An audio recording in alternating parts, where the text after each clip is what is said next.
Good evening, everyone.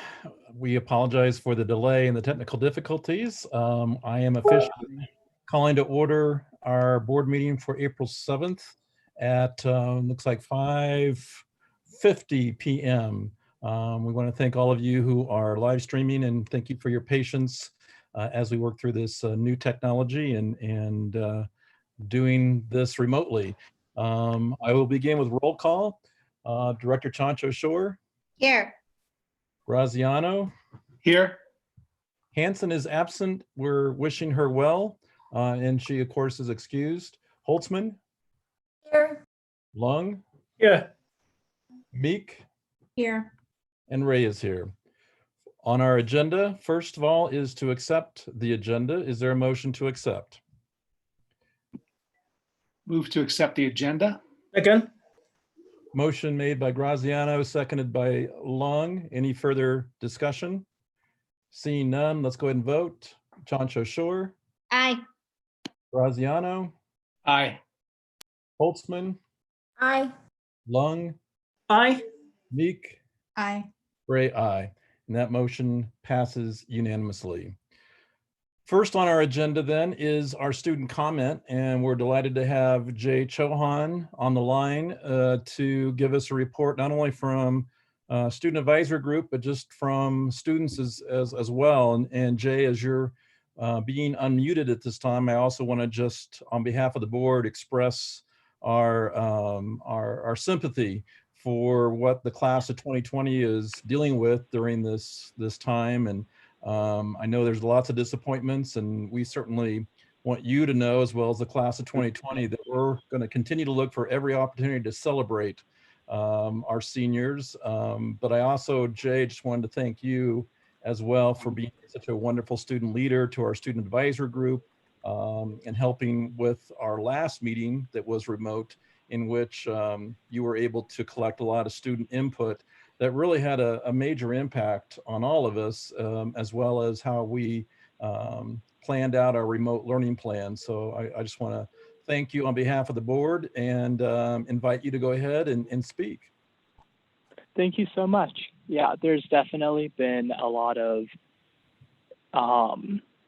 confusion to begin with, but I think everybody understands that this is a difficult situation and that teachers are doing their best, and the change that grades can't be lowered below our third quarter grades, it's definitely relieved a lot of stress. And like, of course, there are some kids who are like, oh, great, like that means I don't have to try in my classes anymore. But almost all of the reactions I've seen are, thank God. And most kids are just taking that as now I don't have to worry, but I'm still going to keep trying in my classes. And especially AP classes right now, it's a lot of review.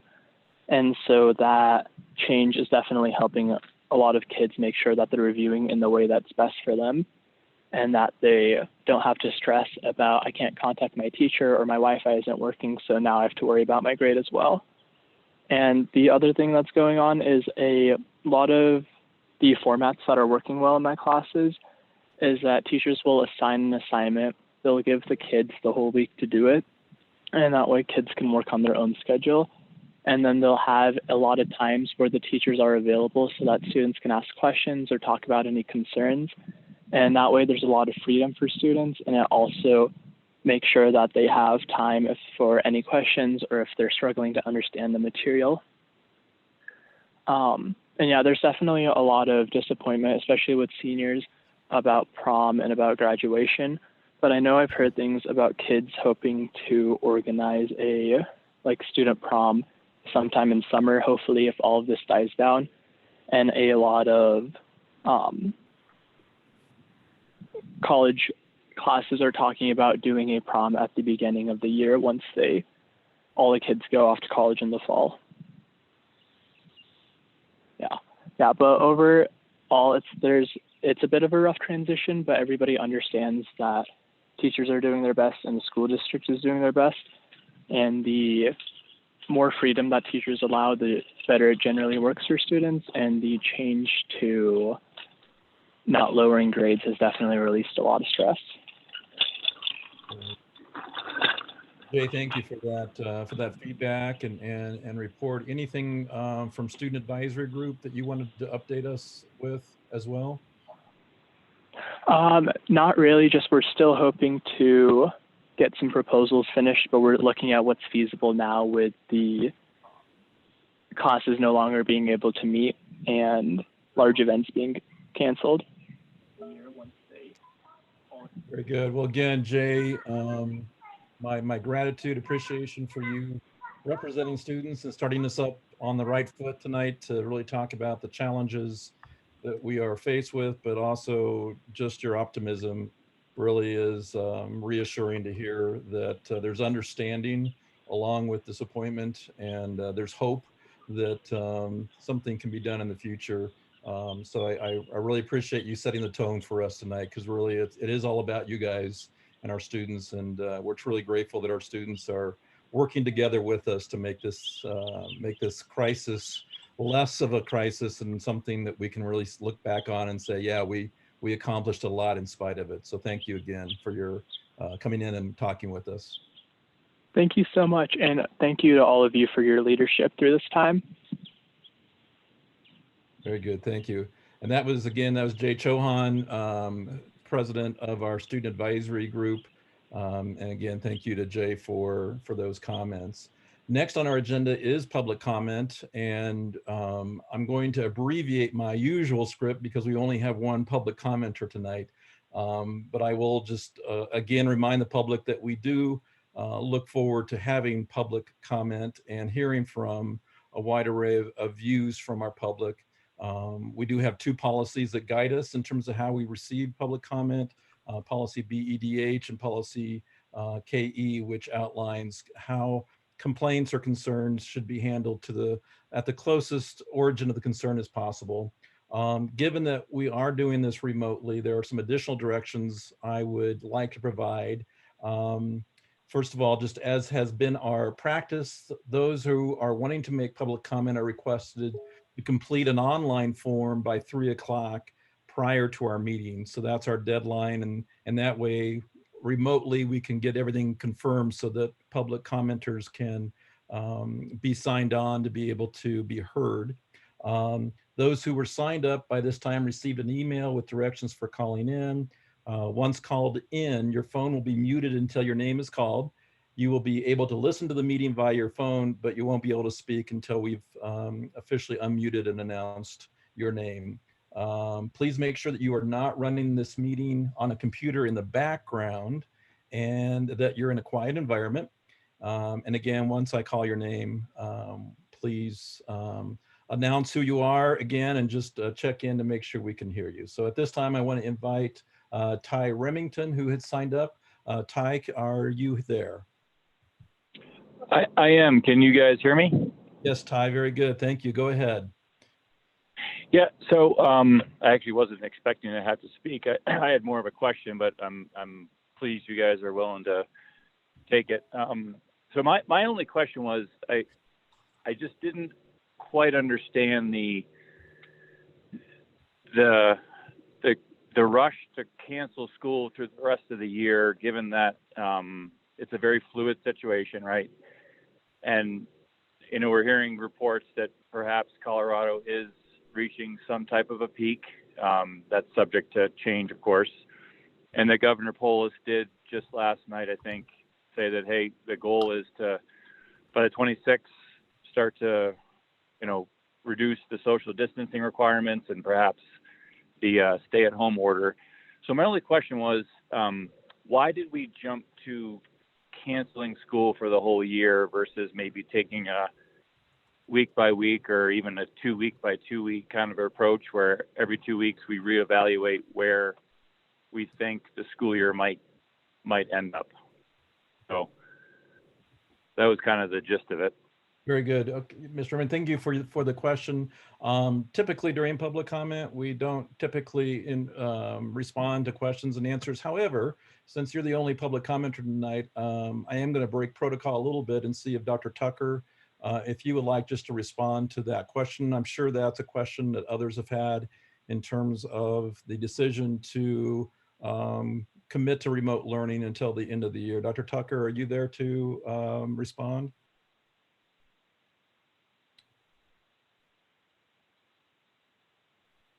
Okay, I'm not hearing from Dr. Tucker. We had him on momentarily, but I don't see him on now. I'm going to ask again. Dr. Tucker, are you there? I'm here. Can you hear me, David? Yes, we can hear you now, Thomas. Okay. Were you able to hear the public commenter, Thomas?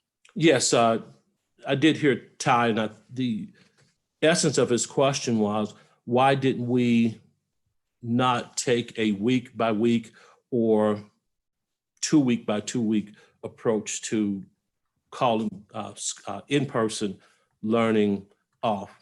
And the Douglas County School District, along with 13 other school districts along the Front Range, and actually 2 other districts prior to the school districts on the Front Range, called school. And we called off in-person learning because of a huge abundance of caution in terms of the information we were receiving from the health experts, whether there were health department folks or other folks that we've talked to in the medical field, and also having conversations with many of our colleagues from across the country.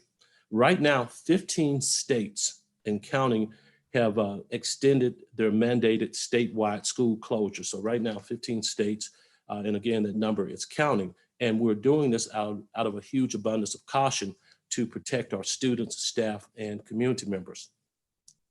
For example, the extension here in Douglas County, or I should say across the state now, is April 26th. Knowing information that's been provided by healthcare experts that the disease, COVID-19, is going to peak around the same time, there is an anticipation that school will be, the closure will be extended.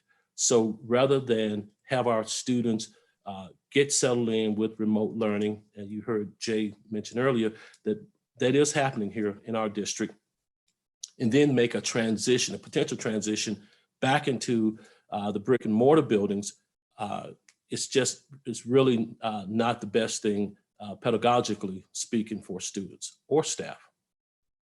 Very good. Thank you, Dr. Tucker, for that explanation. And again, thank you, Mr. Remington, for helping us test the use of public comment, or the use of our technology to have public comment. So this will bring public comment to a close, and we're going to move on to our consent agenda. We have the following items on our consent agenda: a construction agreement to complete our door hardware project in multiple schools, a spend that actually exceeds the district's or the Board of Education's threshold of $500,000 for Tyson Foods. We have a textbook approval on our consent agenda specifically for Envision and STEM Scope. And we have our approval for our iReady contract. And I will just mention that this was something that we had questioned at our last board meeting. The contract was actually updated to meet the concerns that we had regarding a clause to exit from the contract should there be a need to, without cost, and also should the State Department no longer support that as a tool for our READ Act. And we also received information about our work around supporting students with dyslexia that's above and beyond certainly the use of iReady. So all our questions regarding that contract were answered by Mr. Reynolds. Thank you, Mr. Reynolds, for that. The other thing on our consent agenda is a district-wide area network contract that will help enhance our internet connectivity. Also an amendment to our IGA with the Douglas County Sheriff Office to complete the full year of our SRO program partnership with them.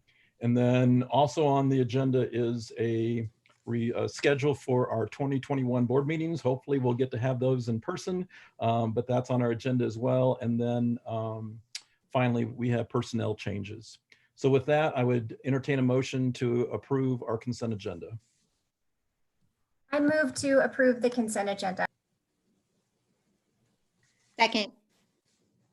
Motion made by Holtzman, and I believe the second was from Chancho Shore. Yes. Thank you. Any further discussion? All right, seeing none, let's go ahead and vote. Chancho Shore, Aye. Graziano, Aye. Holtzman, Aye. Lung, Aye. Meek, Aye. Ray is an aye as well, so the consent agenda passes unanimously. Next on our agenda is the unofficial minutes, and we're looking to approve both our minutes for our March 10th meeting as well as our special meeting that we held on March 26th. Is there a motion to approve? Move to approve. Second. Motion made by Graziano, seconded by Holtzman. Any further discussion? Seeing none, let's vote. Chancho Shore, Aye. Graziano, Aye. Holtzman, Aye. Long, Aye. Aye. Ray, aye, and that passes unanimously as well. Something I would say as we continue on with our agenda is that we as a board are really looking for ways to pare down our agenda to really look at just the essential things that we need to work on to ensure that our organization continues to run smoothly. And so certainly last meeting, we did a lot of work around shifting some of that responsibility to Dr. Tucker and making sure that we are able to have remote meetings for our regular board meetings. But our future purpose of meeting this way will be really just to really look at the essential things that need to have board action in order for us to move forward. So did want to point that out to our public. And then as we get ready for our superintendent reports, Dr. Tucker, just I would preface those by, again, just thanking you for your leadership during these last several weeks, and your cabinet have just been amazing. Truly, it's just remarkable when we look at every single system in our organization has had to be recalibrated, and we've had to do business differently than before because of this. And I just want to applaud both your leadership as well as the leadership of our cabinet, and of course of our incredible educators and parents and all that. But just wanted to pause and just tell you on behalf of the board, we can't thank you enough for the way you have managed this crisis and kept the focus on our students. So thank you for that. And with that, Dr. Tucker, I'll let you come on in and give us some updates and complete the superintendent report for tonight. Thank you, Director Ray, and all of our directors and our parents, most importantly, our students, our staff, our support staff, cabinet, building level administrators, our folks who are there on the ground each and every day before COVID-19 came to visit our shores, came to visit our states. I want to thank you to everyone. This has been truly, truly a community-wide effort. And it really shows the strength and the intestinal fortitude of the Douglas County School District and our entire county. So again, thank you for those very warm comments. With that said, this has been an extremely challenging time for all of us, especially for our students, for our parents, and for our staff. And our teachers are making, and our building principals are making tremendous gains each and every day. As one of my colleagues said, that we can get through this with a lot of empathy, and we can get through this by practicing kindness and empathy towards each other. Because at the end, that's what we have. We have empathy. We should have empathy, and we should have hope here and throughout this country. This has, again, been a tough time, as I shared with our speaker, public comment of the adult, that 15 states have already called off school for the remainder of the year, and 45 states have extended their original closure dates to varying degrees. Again, we're doing all of this to protect our 55 million public school children and the staff members who serve them. But again, if we're working together and taking this very seriously, we'll get through this. This will certainly come to pass. But I'm happy to report, as we look at the Douglas County School District, that we're beginning to settle down and understand a new way of teaching and learning and a new way of knowing as well. I want to give you a quick recap here on some of the things that have happened in our district since we began our plan in earnest after spring break on the 23rd.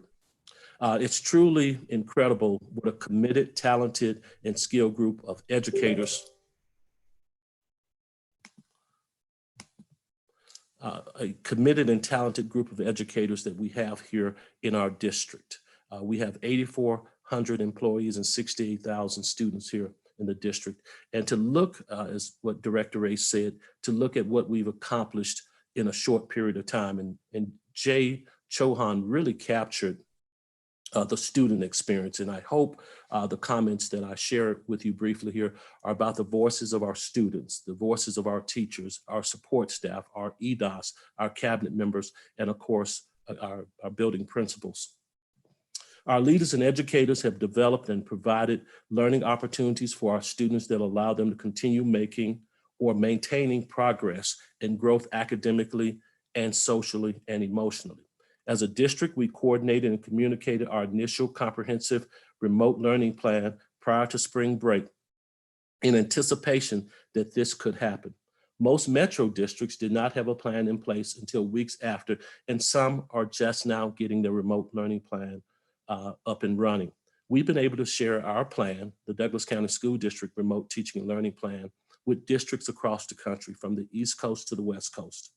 Based on input and feedback from teachers and leaders, and within a week, we revised and refined our remote learning plan to be responsive to the needs of students, families, caregivers, and educators. We now have a plan that outlines remote learning guidelines and support for the remainder of the year for every student, regardless of the student's unique learning needs, whether the student is gifted, the student is quote unquote typical, or the student has an IEP. We've reached out to all of our students. Our leaders meet regularly, daily, sometimes and weekly, with school staff to support remote learning. They've developed communication systems within their schools, including virtual staff meetings, team and grade department meetings, the use of Google Communities, and they share best practices via internal communication systems, district support systems, and we're monitoring individual teaching class requirements and needs, and responding to questions and answers. And they're also sending videos with updates and paying attention to teacher morale and stress. And we're providing instruction both in real time, and also we're allowing our students and parents to enhance learning after the school day has closed.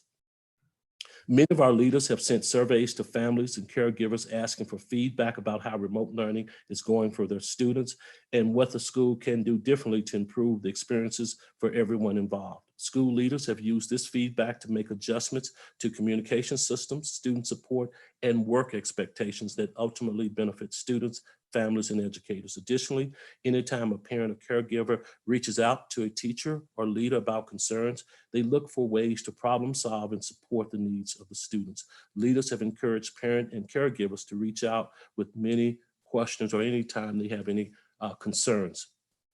And what I hope is at the root of our remote teaching and learning plan, it's relationships. At the end of the day, what type of relationships are we building? What type of relationships are we strengthening with our students and our parents? And those are some of the highlights right there that I can share with you regarding our remote teaching and learning plan. Our technology department has been absolutely wonderful in ensuring that not just one student per household, but any student in our district in a household has access to a computer and access to a Wi-Fi hotspot if he or she needs it. Very good, Dr. Tucker. Thank you for that update, and definitely echo many accolades that you've shared. Directors, I am just going to go down the dais real quick to see if you have any questions specific to the update that Dr. Tucker has just given. Director Chanchashore, any questions? No, just a clarification that even kind of to our speaker and your comments, Dr. Tucker, school hasn't actually been canceled, just Correct. in person-to-person learning. Absolutely, absolutely.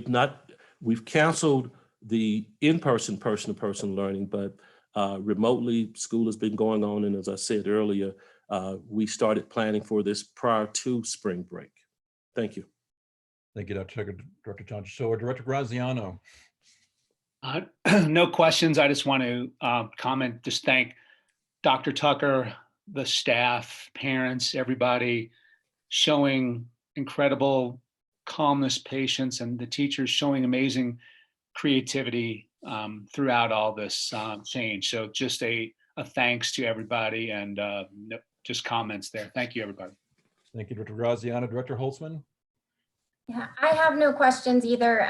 Just gratefulness. I'm just really grateful for Dr. Tucker, for our board colleagues, for our building leaders, I could go on, but just so grateful and so impressed with the way people are putting students first. And I really appreciate that.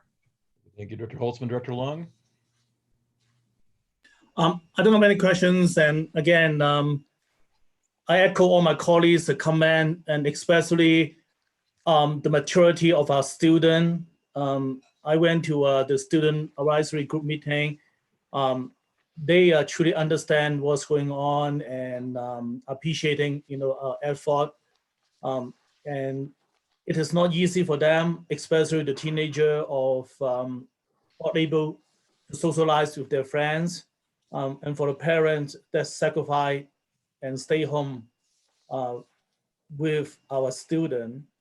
And for the communities, support of our effort. And I think it is truly a team's effort, and it shows that everybody rise above and do the right thing for the school district. Thank you. Thank you, Director Long. Director Meek. Hi, no questions. Just want to reiterate my appreciation. I really appreciated Dr. Tucker's comments around empathy and hope, and seeing how our community is coming together is just really heartwarming. And I think we're on the right trajectory. And I want to remind everyone that the superintendent's report on the last meeting's posted as well, if anyone is looking for, examples of just some of the amazing work that's been underway over the past several weeks. Thank you. Right. And thank you, Director Meek, for that reminder. So Director Meek referred to our last board meeting. If you go to our last board meeting agenda and you click on the superintendent's report, you will see Dr. Tucker's notes from our last meeting, and his notes tonight will also be posted behind a link, as well as on across the board that Mrs. Rader does after this board meeting. It will be linked to that as well. So again, Dr. Tucker, thank you. Anything else, Dr. Tucker, regarding your report tonight? Yes, I know there are a couple other things that I want to touch base on, and I can talk very, very briefly about those. One being social emotional learning. I know I talked somewhat about it during our last meeting, but I want to remind our folks, at the end of the day, in addition to building relationships and keeping our students safe, it's also about taking care of their emotional well-being. And want to point out a couple things as it relates to our social emotional learning that's happening in our district. And I want to pause and thank our board. I remember 2 years ago this month when I was hired, I know the board made social emotional learning and mental health one of its many top priorities, but this was right there at the top. So thank you. And I certainly want to thank Nancy Ingalls and her folks for the tremendous work that they've done to address, and our staff as well have done to address our students' social, emotional, mental health. A couple bullet points regarding school counselors. Our counselors are checking in with students on a regular basis. Students are using a sign up or a contact form to check in to request additional counseling services. Our social workers and psychologists are meeting with students using Google Meets. They're using this technology that we have available. Behavior intervention plans are being updated to include remote learning in the home for all of our students here in the district. Parents and community, our parent university session was on yesterday on 4/6/20, practical tools for your child's social emotional well-being. It's going to be posted on our district website. Also, I want to mention that the weekly webinars that will happen on Thursday night by Dr. Scott Cypress, Parent Support Through the Coronavirus, will be posted on our district website as well. Kaiser Permanetti has several webinars that will be taking place over the next 5 or 6 weeks. And even tonight, Tri-County Health at 7 p.m., we get a chance to wrap up by then, you can jump on and catch their webinar, and it's going to address the mental health issues around COVID-19. Also, real briefly here, and I'll be done in a couple minutes, we're working hard in terms of repurposing our jobs, and a huge shout out to our school resource officers and the officers who are involved in the Sheriff's Marshal Program. They've been redirected to assist with nutrition services at our various food drop-off locations. We're up to 10 locations now, and today we served 5,214 meals. Our SROs are also patrolling all school properties for high visibility to deter any type of illegal activity. And the SROs are adding additional support in responding to any calls or services that involve school-aged children, and they're monitoring our very popular Safe to Tell program. Our EAs are helping with our teachers. Operation and maintenance folks are helping with disinfecting our buses and our other vehicles we're using to transport food. And our transportation folks are helping out at the food locations throughout the district. So we're very, very happy about that. And that's really about it for me in regards to the updates. If you have any questions or you need me to explain anything further, I certainly will take this time to do so. Again, thank you, Dr. Tucker, for that and for those updates. Board directors, as I was re-looking at our agenda, I noticed that I did not state when we were reading off the consent agenda items, we also had an item on there titled Approval of Resolution Regarding Emergency Purchases Due to COVID-19 Pandemic. And although that consent agenda was certainly approved as is, just wanted to make note that that's actually a resolution that ratifies and affirms all our emergency purchases that have been taken since March 20th. And it also opens up our ability to access emergency funds should there be the need. So I just wanted to note that to the public because I failed to mention that earlier. All right, board directors, let's move on to the next item on our agenda, which is a budget forecast and compensation update. This presentation, you will hear the voices of our interim chief financial officers, Colleen Doan, and Janice Leisner, as well as our Chief Human Resource Officer, Amanda Thompson. So we're going to turn that over to them, and board will wait till the end of their presentation, then I'll give us an opportunity to ask questions. Good evening. Thank you, Dr. Tucker and directors. Can you hear me okay? Yes. If you would Great, identify your voice when you first speak, that would be helpful too. Great, thank you. This is Janice Leisner. I am the Director of Finance and the co-interim CFO, along with Colleen Doan. So her and I will be starting with what does the economy look like? How is our cash flow coming in? There's a lot of unknowns out there, so we're going to try to lay that out for you a little bit. And then we will turn it over to Amanda Thompson for the compensation options and how this economy affects some of those compensation options. So I'm going to start through on the cash flow. If you can go to the next slide for me.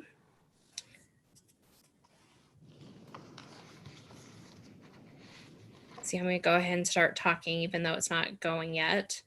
There, thank you. So for the cash flow concerns, as we go through these next few slides, please know that things are changing on a daily basis out there. There's some things we know, some things that become more clear day by day, and some that get less clear day by day. So we're going to try to make sure that you understand what we know, what is a worst case scenario, and help you understand where we're at with all of these questions that we have.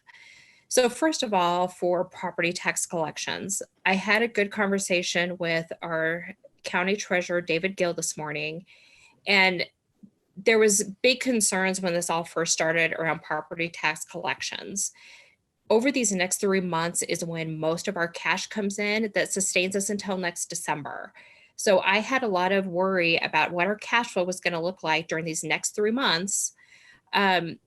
Treasurer Gill told me this morning that he is getting ready to send out notes to property holders, property tax, people that owe property tax, that says the county will waive interest and penalties until the end of April for those who can't pay their property taxes. He does anticipate that being extended out further. However, even with that said, banks that hold an escrow property tax, we're assuming that they are going to keep paying on time. This will be the people that own property outright and pay their own property taxes. Some of those items might be delayed. However, we still are confident that we will be able to fund payroll through the end of the year and beyond, but cash flow might be tighter. There might be some delays on some of those property taxes. There also might be more defaults, which will affect future cash flow and affect future budgets, but we're watching how all that is going to flush out. We don't know yet. Also with property taxes quickly, property tax assessments are happening in June and July, and the treasurer is anticipating a drop off on the value of those commercial property values, which will put additional stress on that state budget, which causes issues just with the state and how they allocate all the funds that they have. Secondly, I'm going to talk about specific ownership tax. This is the tax that you pay when you buy new autos. It is about $2 million a month that we normally get. This is an assumption. I'm assuming that SOT tax, specific ownership tax, is going to significantly decline over at least the next 2-3 months as people aren't out buying new automobiles. This affects our budget capacity for the future years, affects cash flow. It's a much smaller amount than property tax, but still has an effect on us. And then it also stresses the state budget, as that is part of the total program formula. So that will put more stresses on the state budget. Move to the next slide for me. The last thing with cash flow is the possibility of a mid-year rescission, similar to what happened in 2009. We are told that this is a low possibility. They don't anticipate doing this. Very low risk. However, I still wanted to just put it out there that it did happen in 2009. It was a 2% rescission, which would mean around $11 million in today's dollars. It's really hard when that happens in a fourth quarter, because when 85% of your expenditures are salaries and benefits, you don't have much chance to adjust in a fourth quarter of a year. Again, this is worst case. We don't anticipate this happening, but I still wanted to put it out there just for your knowledge. That's all I have for cash flow. I am going to pass this to Colleen Doan for the next slide, and she's going to talk about what this means for this year's budget as well as future budgets. Good evening, everyone. Like Jana mentioned, my name is Colleen Doan. I'm the Director of Budget and co-CFO along with Jana for the time being. So as we look at the current year budget, even though we are 9 months through the year, there are a lot of unknowns as it relates to the impact of the COVID-19 crisis upon our budget. When we initially estimated budgetary impacts, it was through the initial closure date of April 17th. So we estimated $120,000 required for hazard pay for staff who would be working on site. Some of the opportunities that Superintendent Tucker was speaking to earlier in the meeting, such as nutrition services and the IT staff and operations and maintenance and so on. Again, that calculation was just through April 17th. We are evaluating that figure right now for the extended closure. When it comes to our use of reserves for enterprises, our enterprises, which are our before and after school enterprise, our nutrition services, and our outdoor ed for Stone Canyon, we estimated that through the initial closure, they would need to use $600,000 combined of their own fund reserves to continue paying regular staff and their long-term substitute staff within their enterprises. This is due to the commitment that all regular staff would continue to be paid during the closure weeks. as we have a continued closure of in-person learning, we need to reevaluate this figure and what that means to their use of fund balance. We also will have a loss of some fee-based revenue with the impact of any refunded fees or tuition. The total impact of that to our budget is still to be determined. Our business services staff is evaluating our total fees right now for the spring semester and what this would look like for refunds. So we'll be providing an update at a further date. We also are monitoring any needs for additional technology, remote learning software, or any personal protective equipment that's required during these closure weeks, and aggregating that data, and we'll have more information as we get later through April. So we are calculating all of that actively and speak to a timeline on a later slide in this presentation, but we should be able to have more detail on the impact to the current year budget in our next budget update to the Board of Education. We're also evaluating any potential funding from the Federal CARES Act, and that is planned to be distributed to states to be shared with school districts similar to their Title I allocation. So just based on a rough estimate, again, we do not have the figures yet. The state of Colorado has not received confirmation on exactly how much they would receive from the federal government yet. But our estimate is that could be anywhere from $700,000 to $1.2 million based on our current Title I allocation, if they were to follow identical to the formula, how we've received funds in the past year. You can please go to the next slide. So as we look forward to the 2021 year and beyond for budget concerns, our first concern on the revenue side is reduced sales tax and income tax in the state that leads to a reduction in the revenue projection. So our total program formula, the state equalization slide, which is about 2/3 of our total program formula, is funded predominantly from sales tax and income tax. So if there's less sales tax and income tax, that reduces the amount of funding available for K-12 education in Colorado. So the initial projections that were distributed through the state of Colorado Legislative Council staff forecast in March contemplated $300 million to $400 million below their initial projections.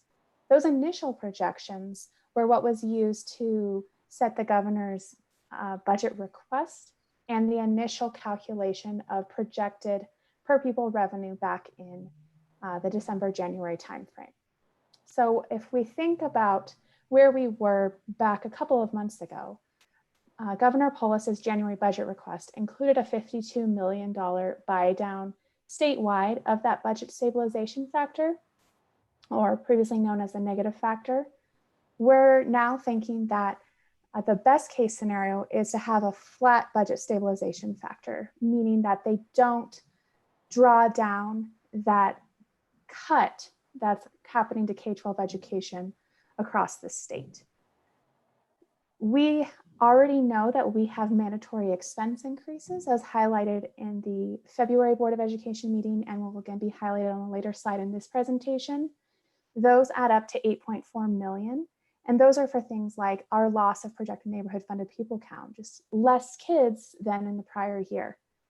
Loss of district share of mill levy overrides to charter schools as charter school funded pupil count increases while neighborhood decreases. We have the employer share of the para rate, which we will be paying July 1, that increase 0.5%, that's in state law. Any changes due to this current crisis will affect para rates for the following year. So that's already fixed in. We know that that rate's going up for next year. And then we have increases to special education that we've already planned in our school budget. So these are all things that are known before any of the COVID-19 impacts. So when we consider no new revenue, these mandatory expense increases will require cuts to other areas of the budget in order to just simply balance the budget on existing revenue and existing programming and staffing. So we can please go to the next slide. A few other items that affect our future budget is we'll have decreased interest rates. So we have been investing our cash the last couple of years, and with the state of the markets, we will see a reduction in those interest rates, which is a reduction of revenue. So that could be anywhere from $500,000 to $750,000 a year initial estimate, loss of revenue in the general fund. For our bond projects, we have invested some of our bond cash as well, with planned projects being paid out of those interest earnings. So we're not making decisions at this point in time on if there needs to be any scope revision to the projects paid out of that interest, but it is something to be aware of and to keep in mind that due to the state of the markets, we may not receive that full interest amount, and we may have to revise some of those bond projects or find additional financial resources through the general fund in order to retain the initial scope of those bond funds. When we look at our enterprise funds, I already spoke about how they are needing to use their fund balance in order to continue paying their staffing. But one thing that we need to consider is with the extended closure, this will greatly deplete many of the reserves that our enterprises have built up over the years. And so while we were having on our list of options of potential cuts in order to implement compensation plan, restricting support from the general fund to our enterprise funds, we are not recommending that right now because our enterprises will have very limited reserves in order to operate their programming at the end of this school year. Next slide, please.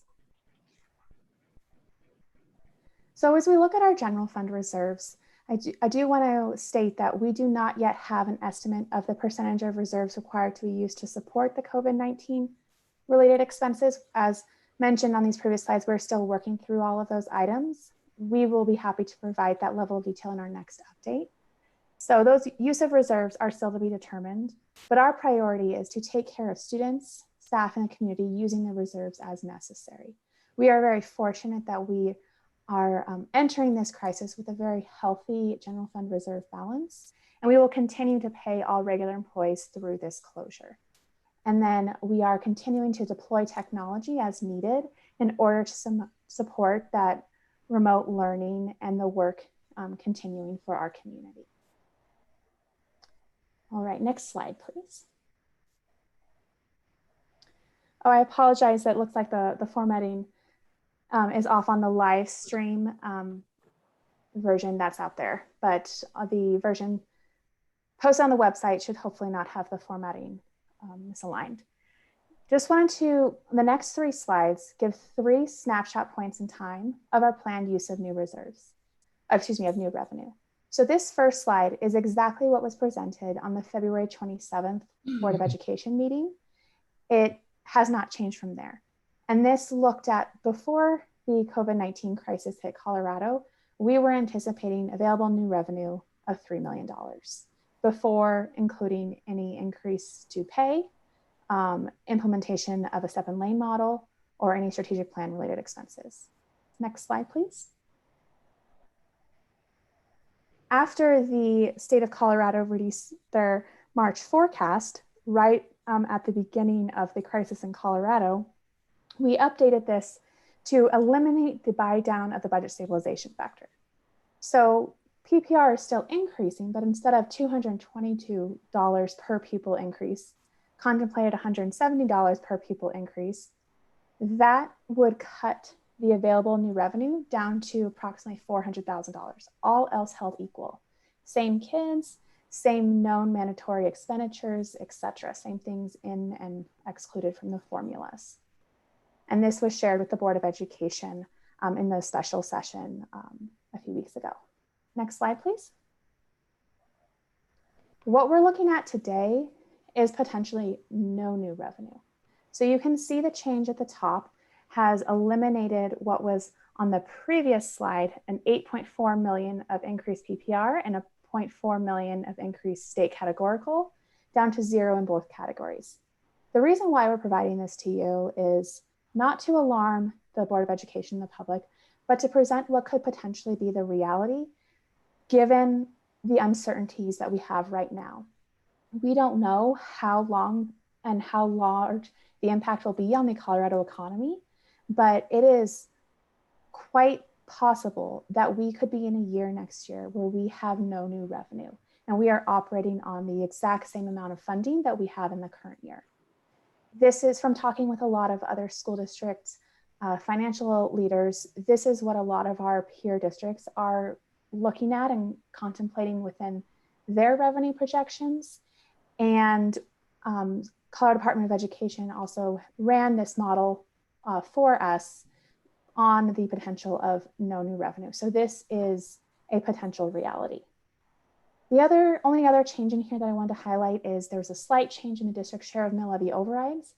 That is simply because we now have final charter school funded pupil count projections. Charter schools, as you may remember, had until March 15th to get us their final enrollment projections for next year. So that was just a $100,000 difference there because the charter school enrollment was slightly lower than their initial projections. So with this, when we have no new revenue, that means in order to simply balance the budget without adding anything new that we haven't already contemplated as of February, we will need to make cuts of $8.3 million to our budget.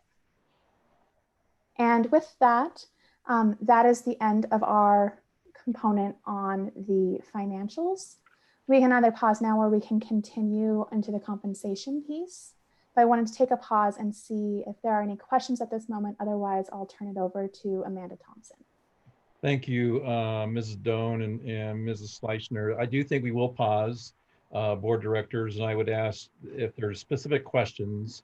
We will also have a time for reactions and comments, but if there are specific questions regarding the slides that our interim CFOs have presented, I'll go through and ask. Chancho Shore, any questions? No questions. Thank you, Graziano. Just the only question I have is more just to reiterate an explanation around the budget stabilization factor, just to talk through that again, just so it's all restated. Director Graziano, Mrs. Sloan or Mrs. Doan or Mrs. Schleichner, can you flip back to that slide that Director Graziano is referring to that reflects the budget stabilization factor? Is that on this slide? I think slide 6. Yeah. And Director Graziano would just like a reiteration of the impact and the change in that negative factor, if you will. Certainly. So our budget stabilization factor or negative factor is essentially a percentage cut to the statewide K-12 budget across the board. We've had this every year since 2009, 2010. And we are initially thinking that there would be a buy down, meaning that entire negative factor would be less next year than it was in the current year. So on a percentage standpoint, that it would be a smaller cut as a percentage of our budget than it was in the current year. So we went from thinking it was going to be a $52 million buy down to keeping that flat, meaning the percentage and the dollar amount of the negative factor remains the same, to if we have no new revenue, it actually means that the budget stabilization factor goes up because there are certain components of the total program formula that always increase. So if you're going to get back down to that same total funding amount, it means you have to take a bigger percentage cut. Director Graziano, is that sufficient for you? Yes, it is. Thank you. Thank you. All right, Director Holtzman, questions? I just have one small question, and I apologize, I didn't ask it in advance, so I'm not sure if we'll have the information, but on the slides where we talk about planned use of new revenue, basically the mandatory expenses, we talk about that there will have to be an increase in special education school-based staffing, but that doesn't yet include, I believe, the certified, or let's see, classified staffing is not available till April. That is correct. Yeah. like, is that going to double that amount, or is it a relatively small amount, or do we just not know yet? We do not have those final figures yet. The personalized learning department will be providing them over to budget department at the end of this week.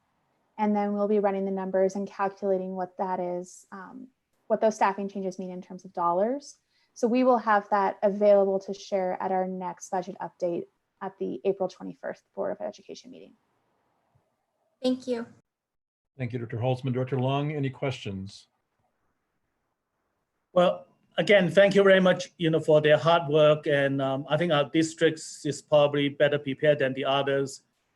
So many months ago, we already talked about recessions, and unfortunately, this happens. I do have a couple questions. One, Congress has passed 3 bills, and the president signed for the stimulate the economy. Does any of these bills benefit the school district like us? And the question number 1. Question number 2 is with the COVID-19, our school district is operating on self-funded insurance, well, at least for the Lone-Kaiser participants. How would we expect a hit to the pot of money that manage healthcare? Is there a risk for us to need to get general fund to cover the medical fund pot? So first question is regarding the federal stimulation acts. Mrs. Doan or Mrs. Leisner, want to comment on that one?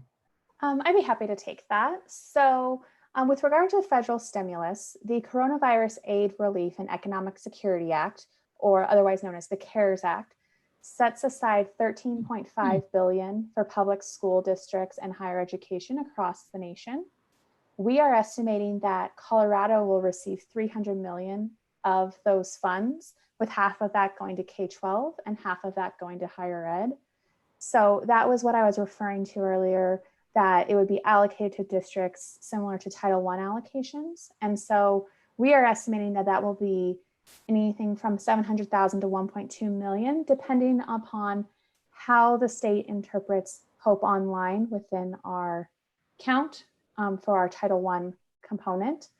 And with those dollars, what we're hearing so far is that it'll be fairly flexible in how it can be used, and a lot of the restrictions regarding federal funding will be temporarily lifted, but there's still a lot of uncertainties with that. And I know that as of earlier today, Colorado still had not received final confirmation on how much they would receive, but they do by law need to receive that from the federal government this month. Very good. And then the second question was around the impact of our self-insurance programs.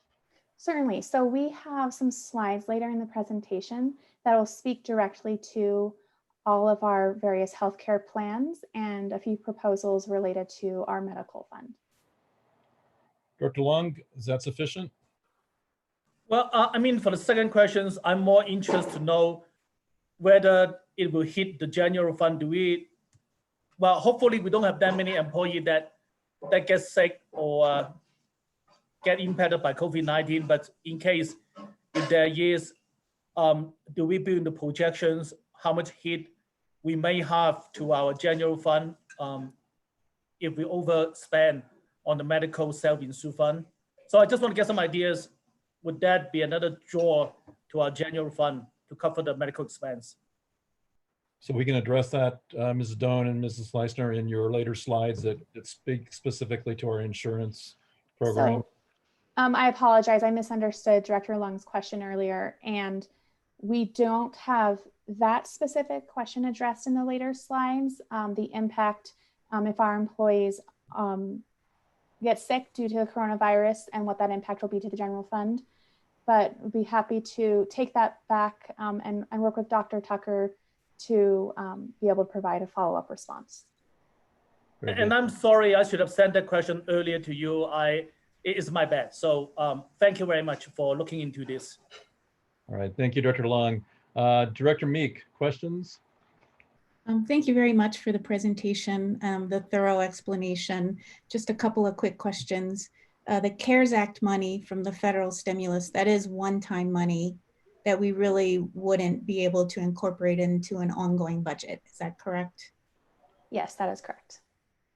And then I guess the other thing I've been hearing, no new revenue is probably the most best case scenario that's out there. Speaker Becker has been speaking at town halls, talking about when the legislature comes back, they are probably looking at trying to reduce the budget up towards $2 billion, almost a 25% cut. And so I do think everyone's world has changed from when these budget revenue estimates have been coming out. And I wonder if you've started thinking about how we engage our community and helping them understand that we're going from how do we spend any new revenue scenarios to where are we going to be cutting scenarios. And maybe that's coming up later in the presentation, but if you want to defer that till later, that's fine. We will have some slides on that later within the presentation. Great, thank you so much. Very good. All right, so I think we're going to continue on with the presentation, and I believe Amanda Thompson, our Chief Human Resource Officer, will be joining us to continue. Good evening. Yes, this is Amanda Thompson. Thank you for the opportunity to provide updates to you this evening. So starting with slide 12, you'll see that there are 3 additional options in terms of our compensation and benefits options for looking at next year. So this first proposal, option A, ensures that no employee's take-home pay will decrease next school year.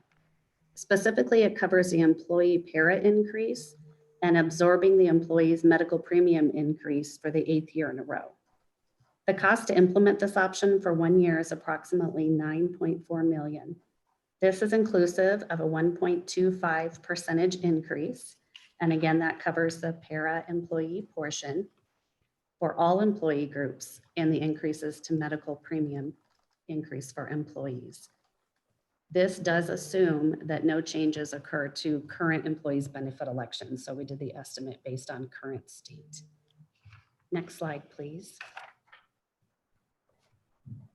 The following is a cost breakdown by fund. So $7 million would come from the general fund to cover the Kaiser premium increase and a portion of the Cigna Allegiance increase, along with the salary increase to cover para employee increases for this next year. The medical fund would absorb $2.4 million, which is the remainder of that Cigna Allegiance medical premium increase. Please note that this will reduce the medical fund balance by 25%, and the medical fund would still cover incurred but not reported claims and maintain the recommended contingency reserve.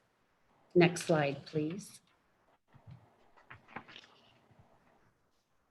The following for option A are the pros and cons, or the things to think about when looking at each of the options. And for option A, the major positive to this is that employees' pay would remain the same as it is in this current school year for next year.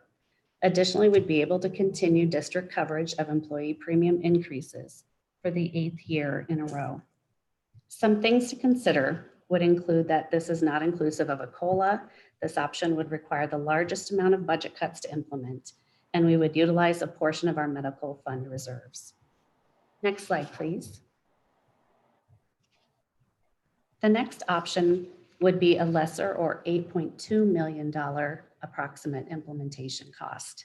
In essence, this alternative proposal would impact employees' pay for next year, and their pay would be less than in the 2019-2020 school year. Specifically, employees would receive 1.25% to cover their employee portion of para increases, and then the district would be passing along a $20 per month premium increase to employees.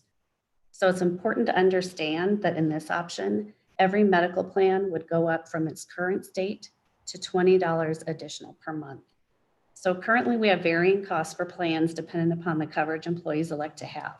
So for example, on the employee only coverage option, this means that some employees would go from $0 a month premium to $20 and others as high as $50 per month.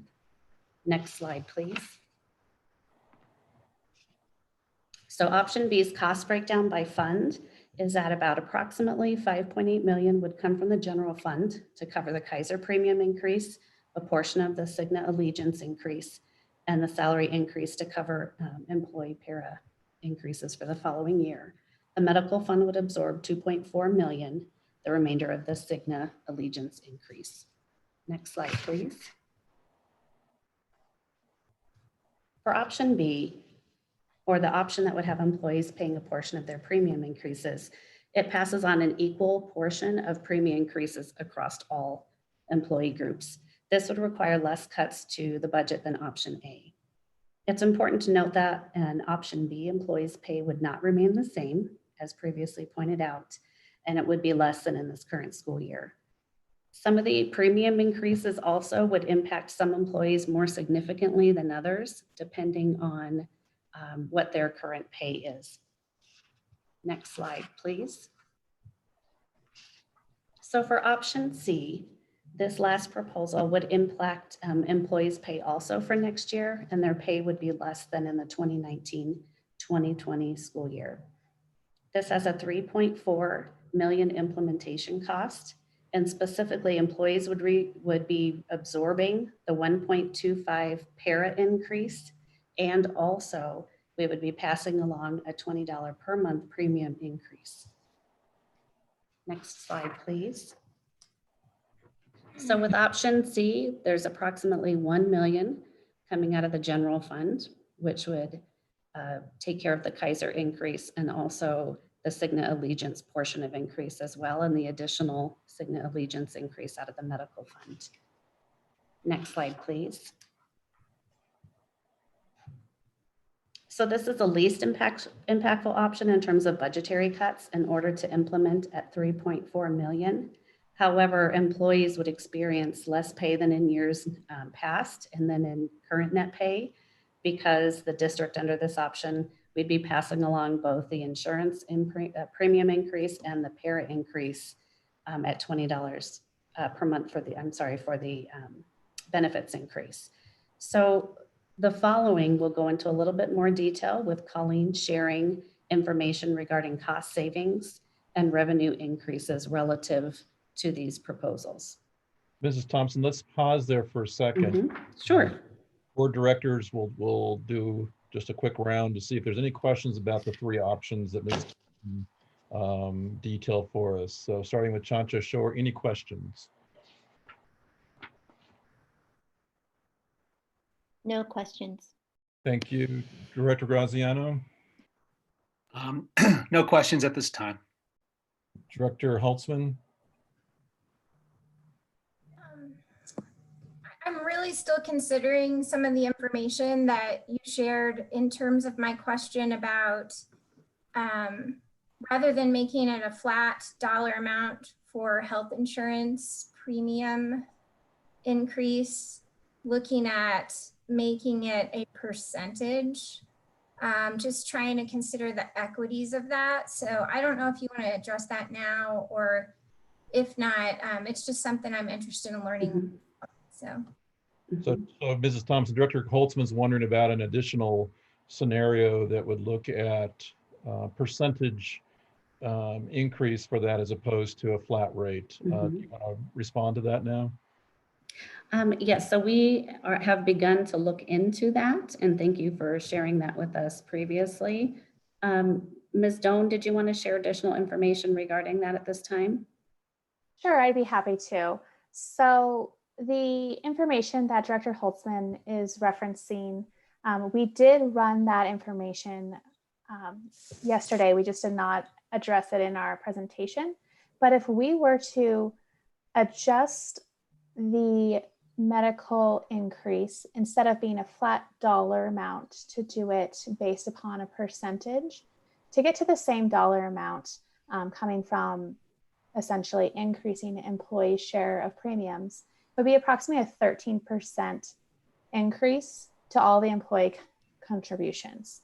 So that would range from some of our least expensive plans at just $4 a month increase, up to some of our most expensive family plans at $112 a month increase. So you see a fairly large range when you apply it as a percentage, depending upon which plan you're referencing. Director Holtzman. Thank you for doing that, and I appreciate it. Not a problem, thank you. Director Long, any questions specific to the 3 options that Mrs. Thompson has laid out for us? No. Okay, and Director Meek? My only question is just to make sure I understand the price for each of these options, whichever one we would choose, is in addition to the $8.4 million that we need to balance the budget or keep status quo with other areas. That is correct. This is all an increase because it's not yet contemplated within our budget. Okay, thank you. Thank you for that. Okay, very good, thank you. And yes, let's go ahead and continue. Ms. Thompson, Ms. Doan, Ms. Fleissner. Yes, next slide, please. So as we look at options for cost savings or revenue increases, we took the large list that we presented at a Board of Education work session back in February and organized it into 3 different categories of a minimal impact to students, staff, and community, a moderate impact, and then a major impact. Not necessarily dollars organizing those categories, but based upon how many people would that affect and change of their operations. We've then further organized those categories into things that would be coming directly out of school budgets or department budgets, revenue increases, or other things that are not budget cuts or truly revenue increases. We are seeking guidance from the Board of Education on the next steps so that we can gather feedback from the recommended stakeholder groups, and are also open to feedback if you think there are other stakeholder groups we should be looking into as we evaluate the various options. We've also identified which ones would be one-time, meaning it's either a one-time cut to expenses or a one-time revenue source, or ongoing, which means that it's something that would become part of the ongoing budget that would then be a change until we had a direction to further change it back. So as a reminder, these are just all options that were requested to be reviewed and considered, and no determinations have been made at this point. So if we can go to the next slide, please. I'm not going to walk through each one of these options in detail because, as I mentioned, we've already presented them. It's just the reorganization of the content. But this is a list of minimal impact, so items into the school department or revenue category. And there are ranges from a low to a high, depending upon how large of a budgetary cut or revenue increase we're looking to make. And if we can go to the next slide, please. This is the first half of the moderate impact cuts. These are just the options that relate to school budgets. So through the SVB or other resources that are organized and maintained and managed by schools. All of these happen to be ongoing options. And then next slide, please. And we can come back to any of these if there are questions on any of the specific ones. This is the second half of the moderate impact list. So the budgetary cuts to departments, one revenue proposal, and then a list of other options. All of the budget cuts or revenue increases would be ongoing, but a few of the other options would be one-time in nature. And then the last slide of this section, you can go to the next slide, please, are those with a significant impact. So again, as a reminder, doesn't necessarily mean the dollar amount is larger, it's just would affect a larger percentage of the population, whether that be students, staff, or the community. And these would be further budgetary cuts to schools or other items that have been requested that aren't really budgetary cuts or revenue increases.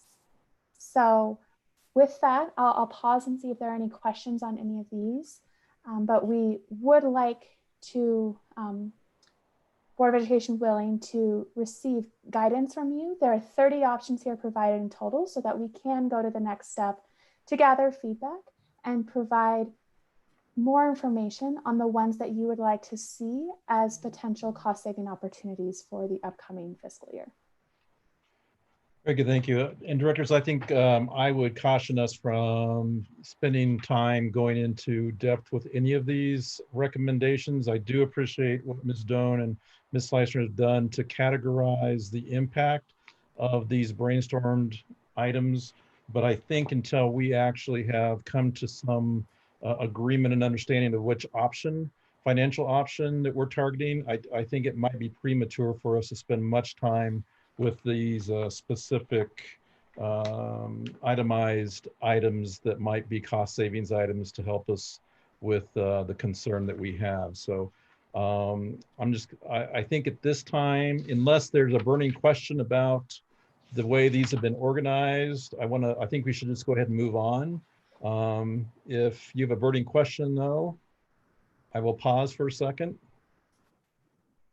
All right, seeing none, let's go ahead and move on to the next slide.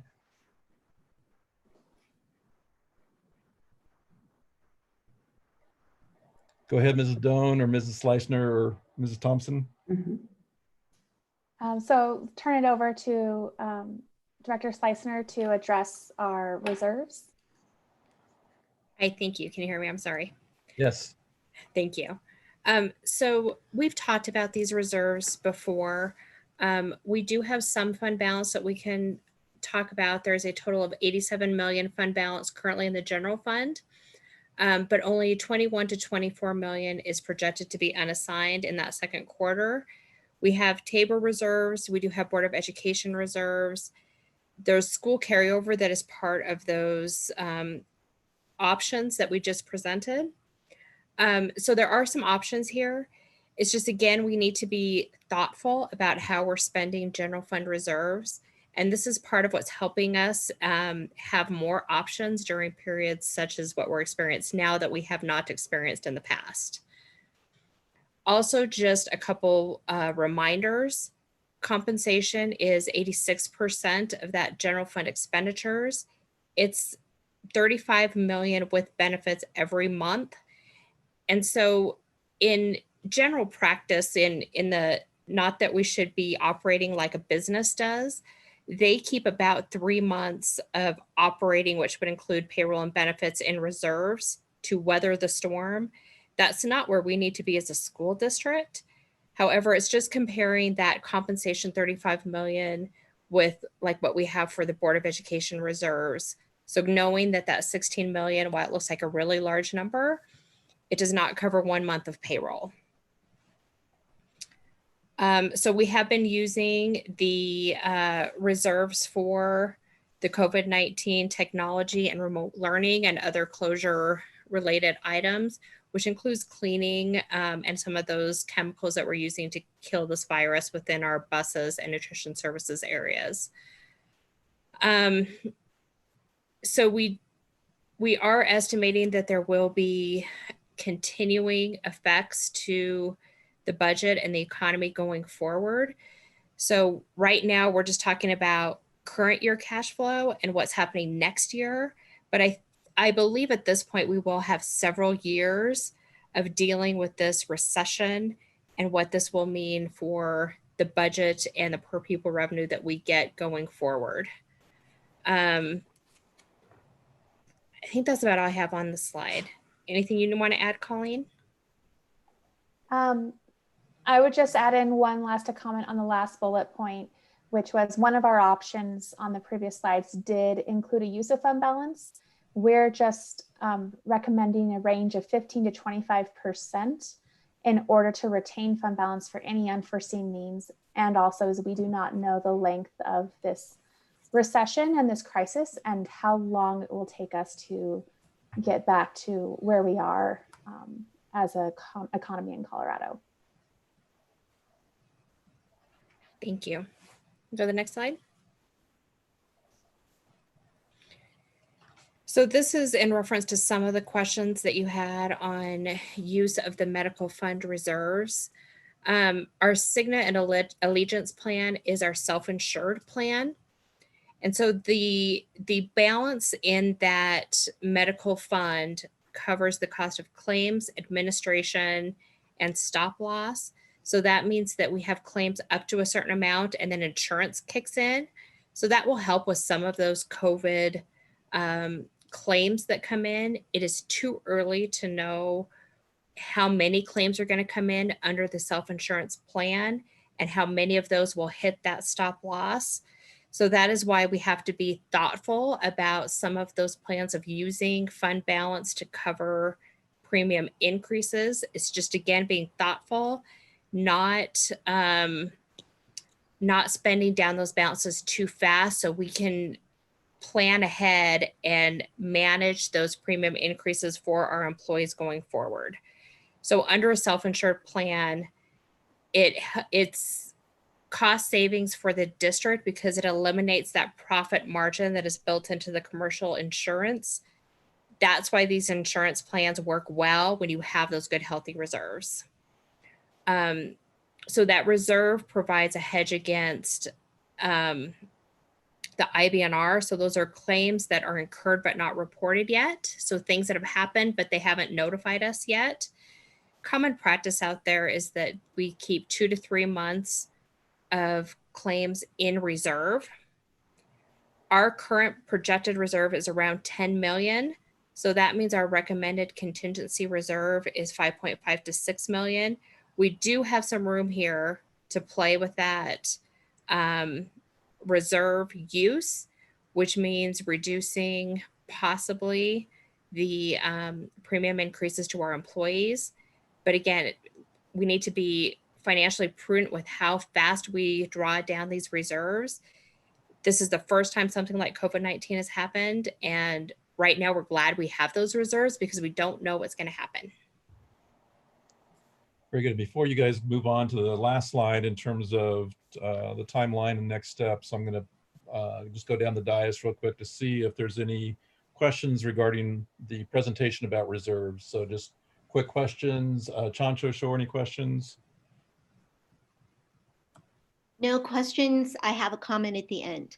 Okay, very good. Graziano, questions? No questions at this time. Holtzman? No questions about reserves. Very good. Lung, questions about No reserves? questions? Okay, thank you. Meek? No questions. Okay, very good. Thank you. And go ahead with the next slide. So thank you. This is Amanda Thompson. So here is our tentative timeline. So we've previously shared various timelines here in the past semester, but know that these have been revised according to our new circumstances here in the district and with our budget. So know that we will continue to engage with various constituent groups, our Fiscal Oversight Committee, our Employee Council, among various other groups. In fact, we have an Employee Council meeting scheduled for this Thursday evening, our first virtual meeting, of which all of our 40 members will be in attendance. And we welcome you to listen in and hear their thoughts in relation to what we will share with them, which is inclusive of this information this evening, along with doing touch point check-ins on how remote teaching and learning is going, updates on various other topics in our new reality. So also know that our finance team will continue to provide updates to you, our Board of Education. And some of those dates include an April 21st budget update, and then an additional meeting on May 12th, which also includes a proposed budget dependent upon how timelines go. So I'll leave that up to our finance team. And know that our open enrollment does begin starting on May 1st for our benefits for all of our employees. We have the flexibility, if needed, to adjust that and push that back a little bit into May and shorten that window if needed, if that should be of need. Know that we are prepared and ready, though, to go in a complete virtual open enrollment process. And we are going to be soon sharing those steps with our employees. Know that typically our annual sharing with our employees through the notifications and workday do occur right before the end of the school year. That includes sharing our licensed employee pay information and contractual acknowledgement. And then shortly after that, pay information for our other employee groups as well. Please note we listed tentative in those late May dates in order to see where we're at with any pay benefits budget increases. So we wanted to work with Dr. Tucker on what needs to occur. And so please know we'll continue to share updates with that. And last, know that we are working on a community town hall and we'll soon share more information about that. Overall, know that we are very committed as a district to gathering additional feedback on this information shared this evening. So we thank you for engaging with us this evening, and we are available for questions. Oh, thank you. Thank you, Ms. Thompson and Mrs. Doan and Ms. Leisner. A well done presentation, although a very difficult one for us to digest in some ways with what the challenges are ahead. Directors, this is an information only item, and I don't anticipate action tonight unless there's something that a director wants to propose. But I do want to go back down the dais now and give you an opportunity for any further questions or any comments in reaction to the information we've received tonight. So again, we'll begin with Director Chancho Shore. Yeah, I just have to say, talk about turning on a dime and watching a very amazing team look at all the things that we've asked for prior to this current event, and then giving us the information about what's happening now. In regards to the questions that we had before and some of the brainstorming we had before. If anybody has any questions about how schools operate and how our Douglas County School District is operating, then all they would have to do is tune into this presentation to see the incredible thought and the incredible organization, the incredible amount of time and energy that it takes to put into this kind of presentation and then make this critical decision for schools and school districts. So I can only applaud those of you that worked so hard and give you, I wish I could give you hugs and high fives because I'm just, I mean, I'm almost moved to emotion, and I don't often move to emotion in public, but it is critical for us to see the kind of work that's happening, and anybody who's questioning anything that happens in Douglas County School District, I just want to say you have no reason to question. Thank you. Well said, Director Chancho Shore. Thank you for those comments. And directors, I also would remind you that I believe our finance team and Chief Financial Officer was also asking for some input from us regarding how we proceed in terms of engagement with our community and stakeholders. So as we're going down the dais, if you have some thoughts about that, I know they would appreciate that as well. Director Graziano. Yeah, I would be foolish to try and restate anything more than what Director Chancho Shore said, so I'll just leave it at that. The only thing I wanted to ask, on top of the huge thanks to both of you, all of you, sorry, not just both of you, all three of you, is just regarding the open enrollment. Does that, could there be too much confusion? Let's just say open enrollment begins, people choose a program, a benefits package, and then the board, we make a decision a couple of weeks later and that changes. Is that, how do you foresee that playing out? Yes, this is Amanda. Thank you so much for that, that question. That's very important.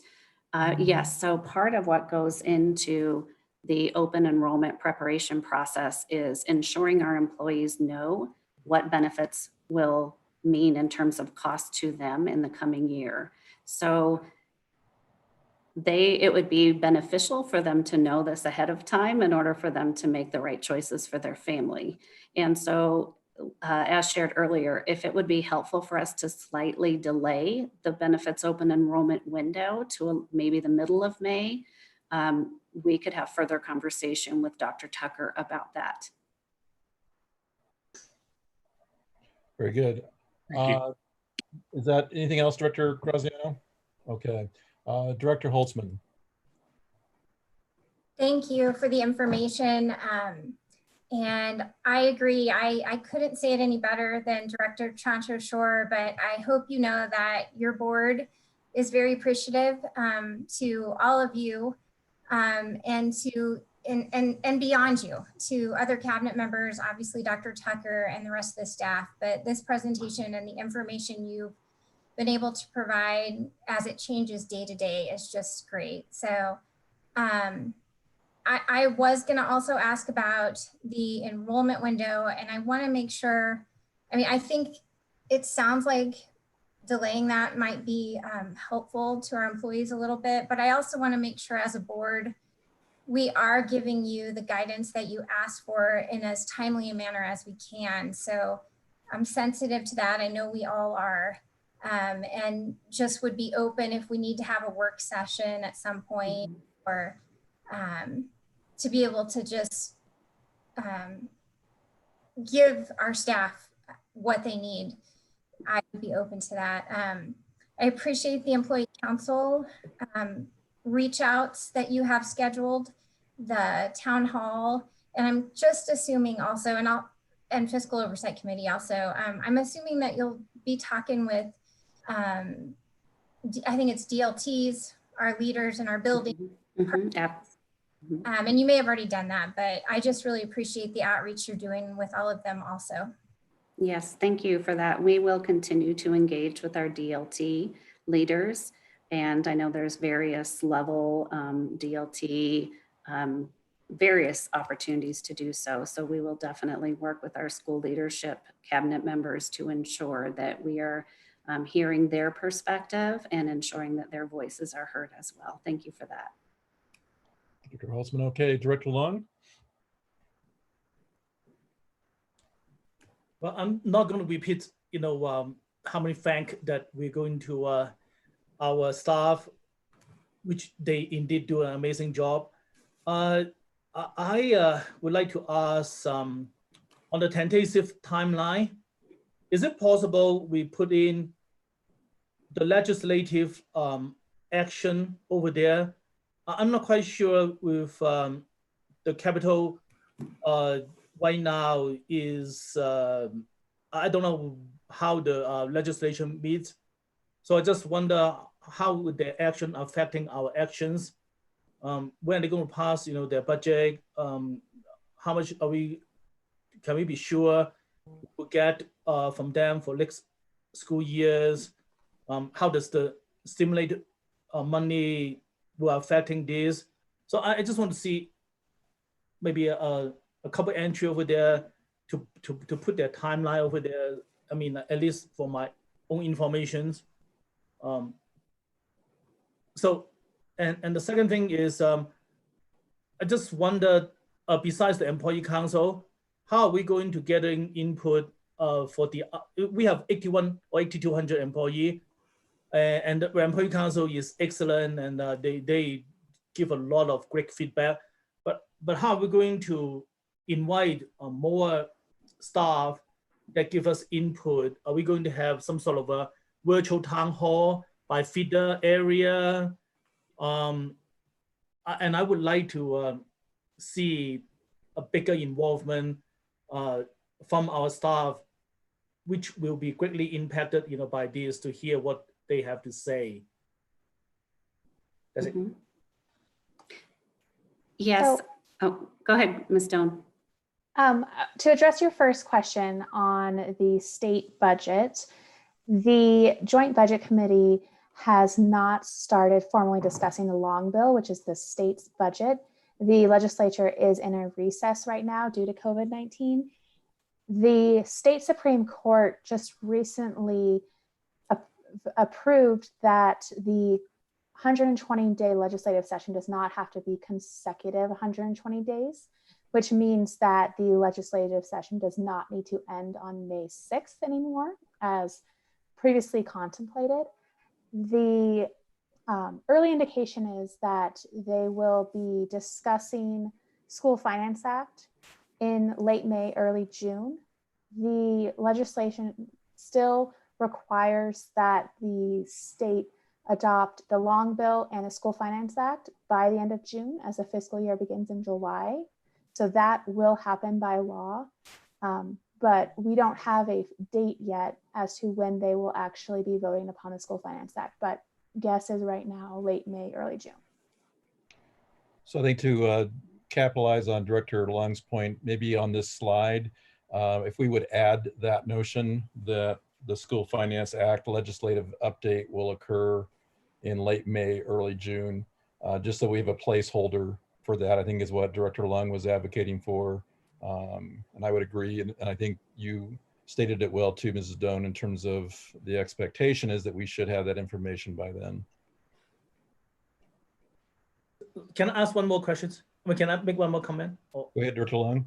I just want to, because normally when we pass our next school year's budget, we have a very good ideas of the financing from the state. And so this year, are we based on the best assumptions or best guess when we are going to pass this? Because as Ms. Dung said that the long bill and short bill is probably not going to pass until June.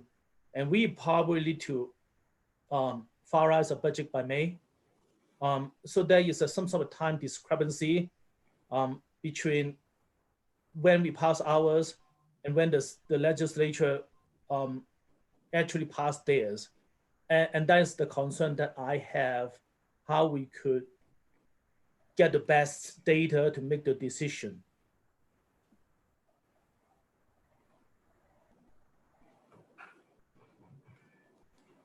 So I think, Director Long, I think you're just kind of reiterating the need for us to have that information, and then it needs to coincide, because certainly we can't be expected to submit a budget at the end of June if the long bill hasn't been approved yet. Is that kind of the gist of where you're going? Okay. And I think Director Long is also, another comment he made, Ms. Thompson, is just the mechanism by which we'll reach out to our 8,200 employees. Mm-hmm.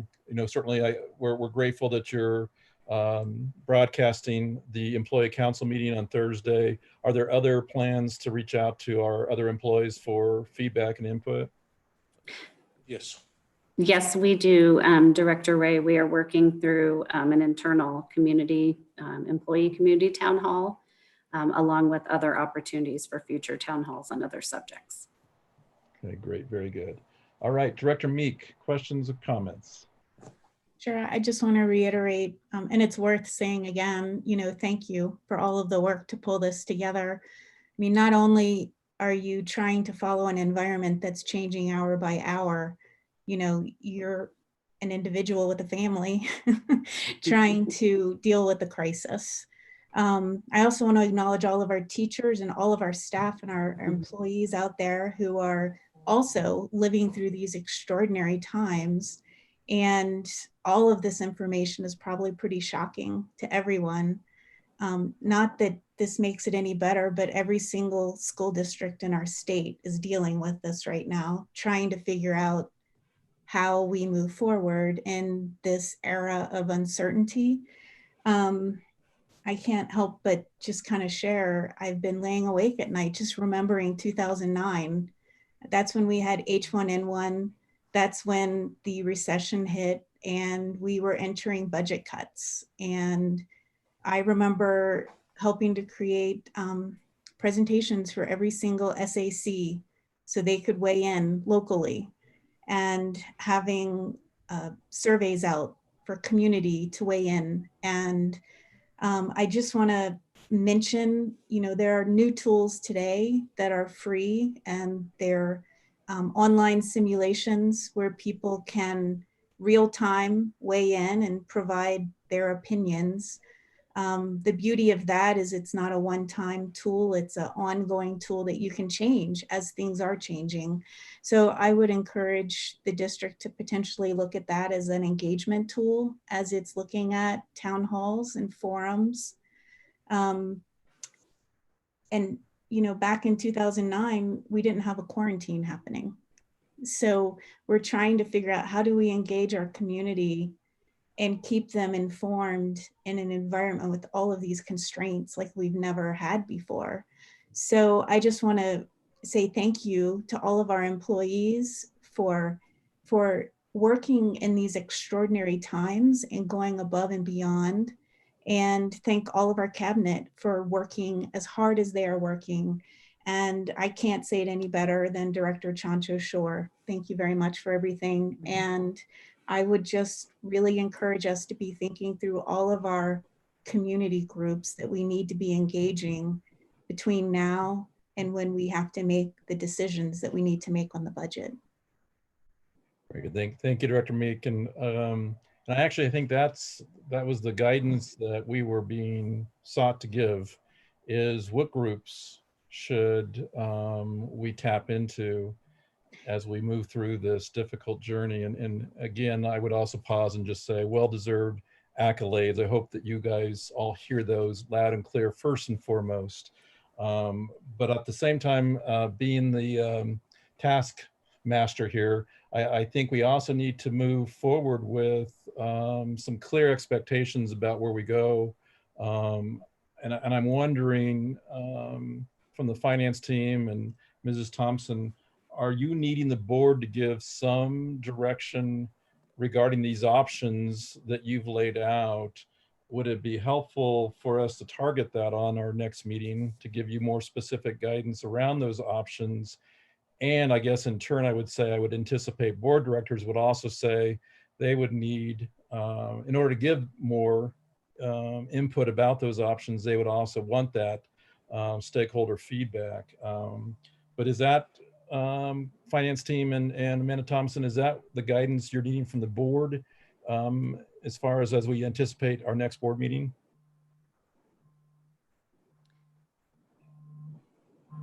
Yeah, I think we're looking for some priorities maybe with that list of where you would like us to focus time and energy initially. There's a lot of things on that list and a lot of directions we can go.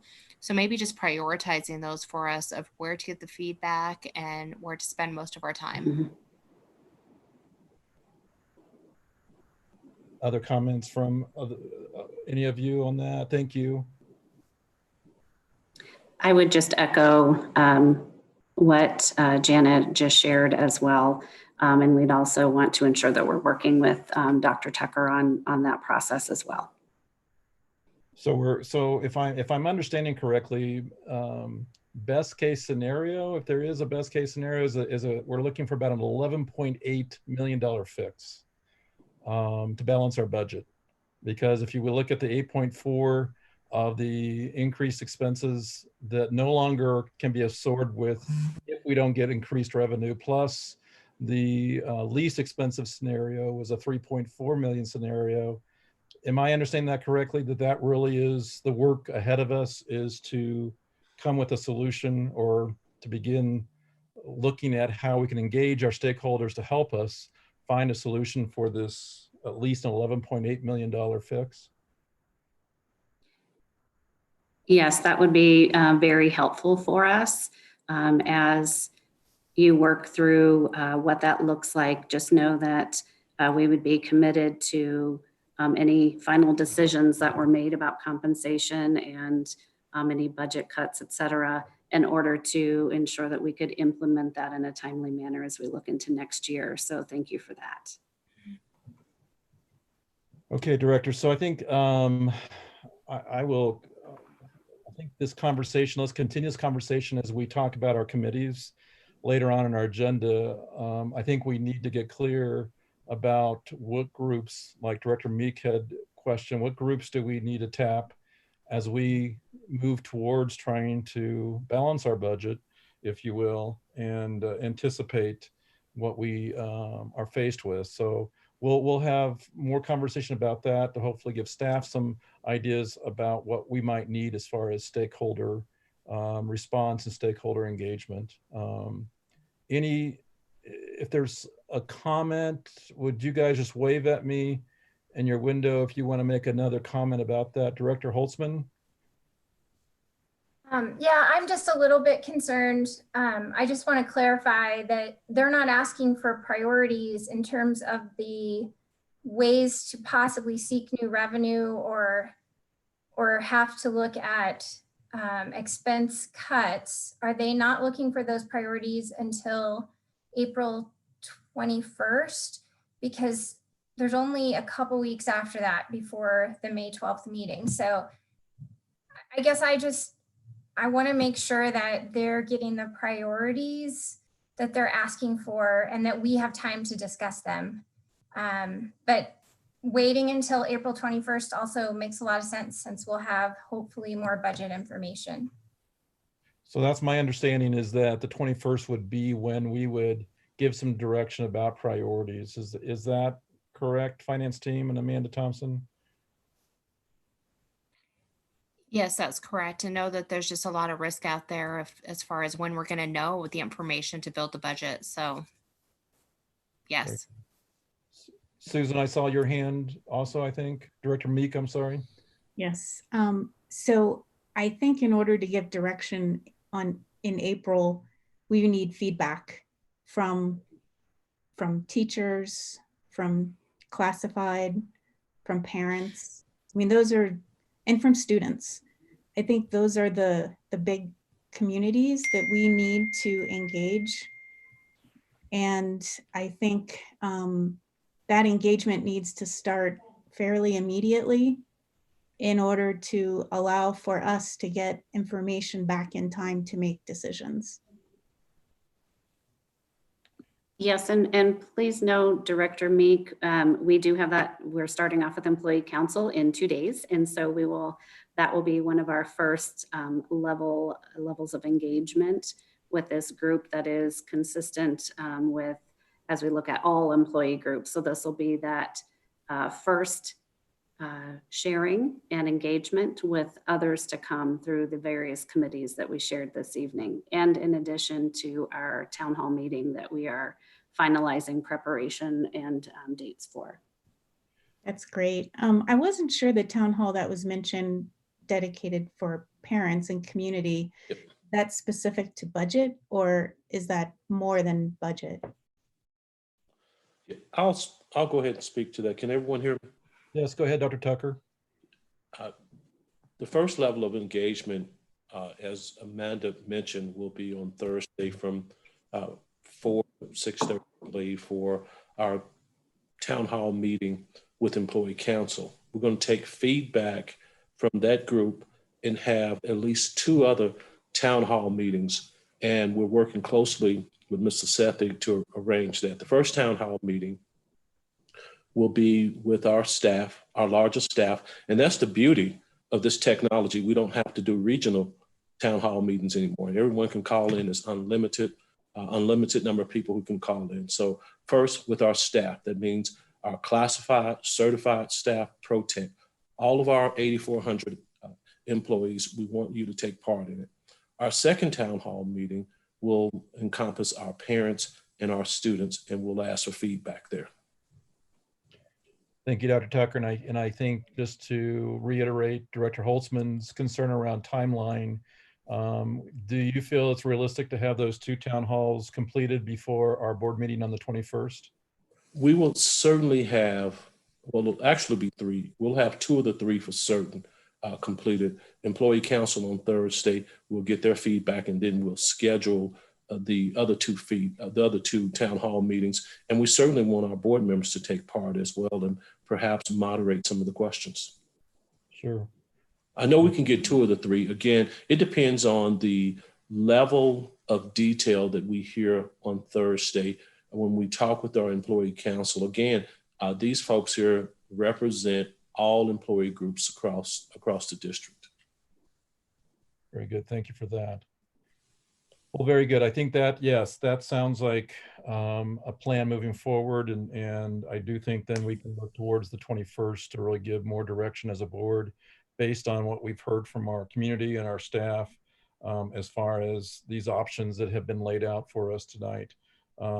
Directors, any other burning thoughts regarding this piece? I also want to give Dr. Tucker just a quick commercial break to insert something about graduations, and then I'm going to suggest that we take a virtual break and after Dr. Tucker's had a chance to mention graduations. But first of all, any other burning questions or comments regarding the budgetary issues that we just heard tonight? And again, if you would wave at me, that'll give me an indication that you have something to say. I don't see any hands. All right, Dr. Tucker, this is your chance. Dr. Tucker? Oops. Dr. Tucker, yes. All right. So I'm here. You were going to insert some updates about graduation. Yes, absolutely. Thank you, Director Ray, and all of our directors and listeners out there. It was quite appropriate that we began our meeting this evening with Jay Chohan in his passionate description, not only of remote learning, but also what this means for our seniors. And without a doubt, I think we all can collectively say that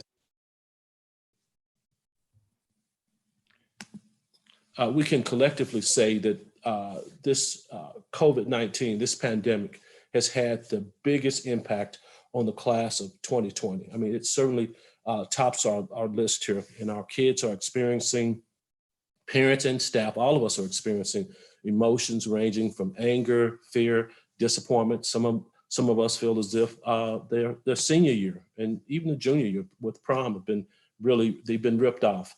And we feel these emotions, we feel these deep emotions with them. But we want to make sure that our seniors know that COVID-19 is not going to define them now, and it won't define them in the future. We're working hard with our high school principals and our alt ed principals to find ways to really, really honor our students and parents. Our students in the next week or so will see an example of that.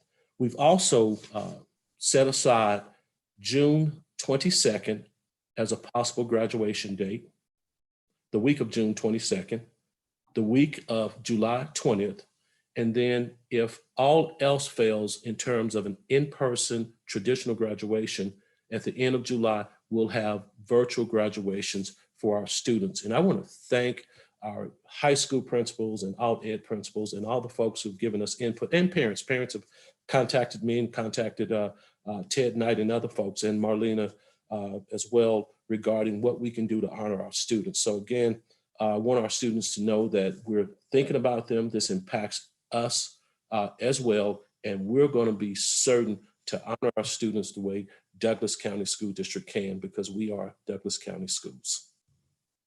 Well said, Dr. Tucker. Thank you for that. So board directors, we're going to take a virtual break. I would suggest everybody put a mute on your video and your audio, unless you want some embarrassing things to be passed along on YouTube. And then once you are back, if you'll flip your picture back on, that'll let me know you're back. So let's take about an 8-minute break and be back here at 7:50.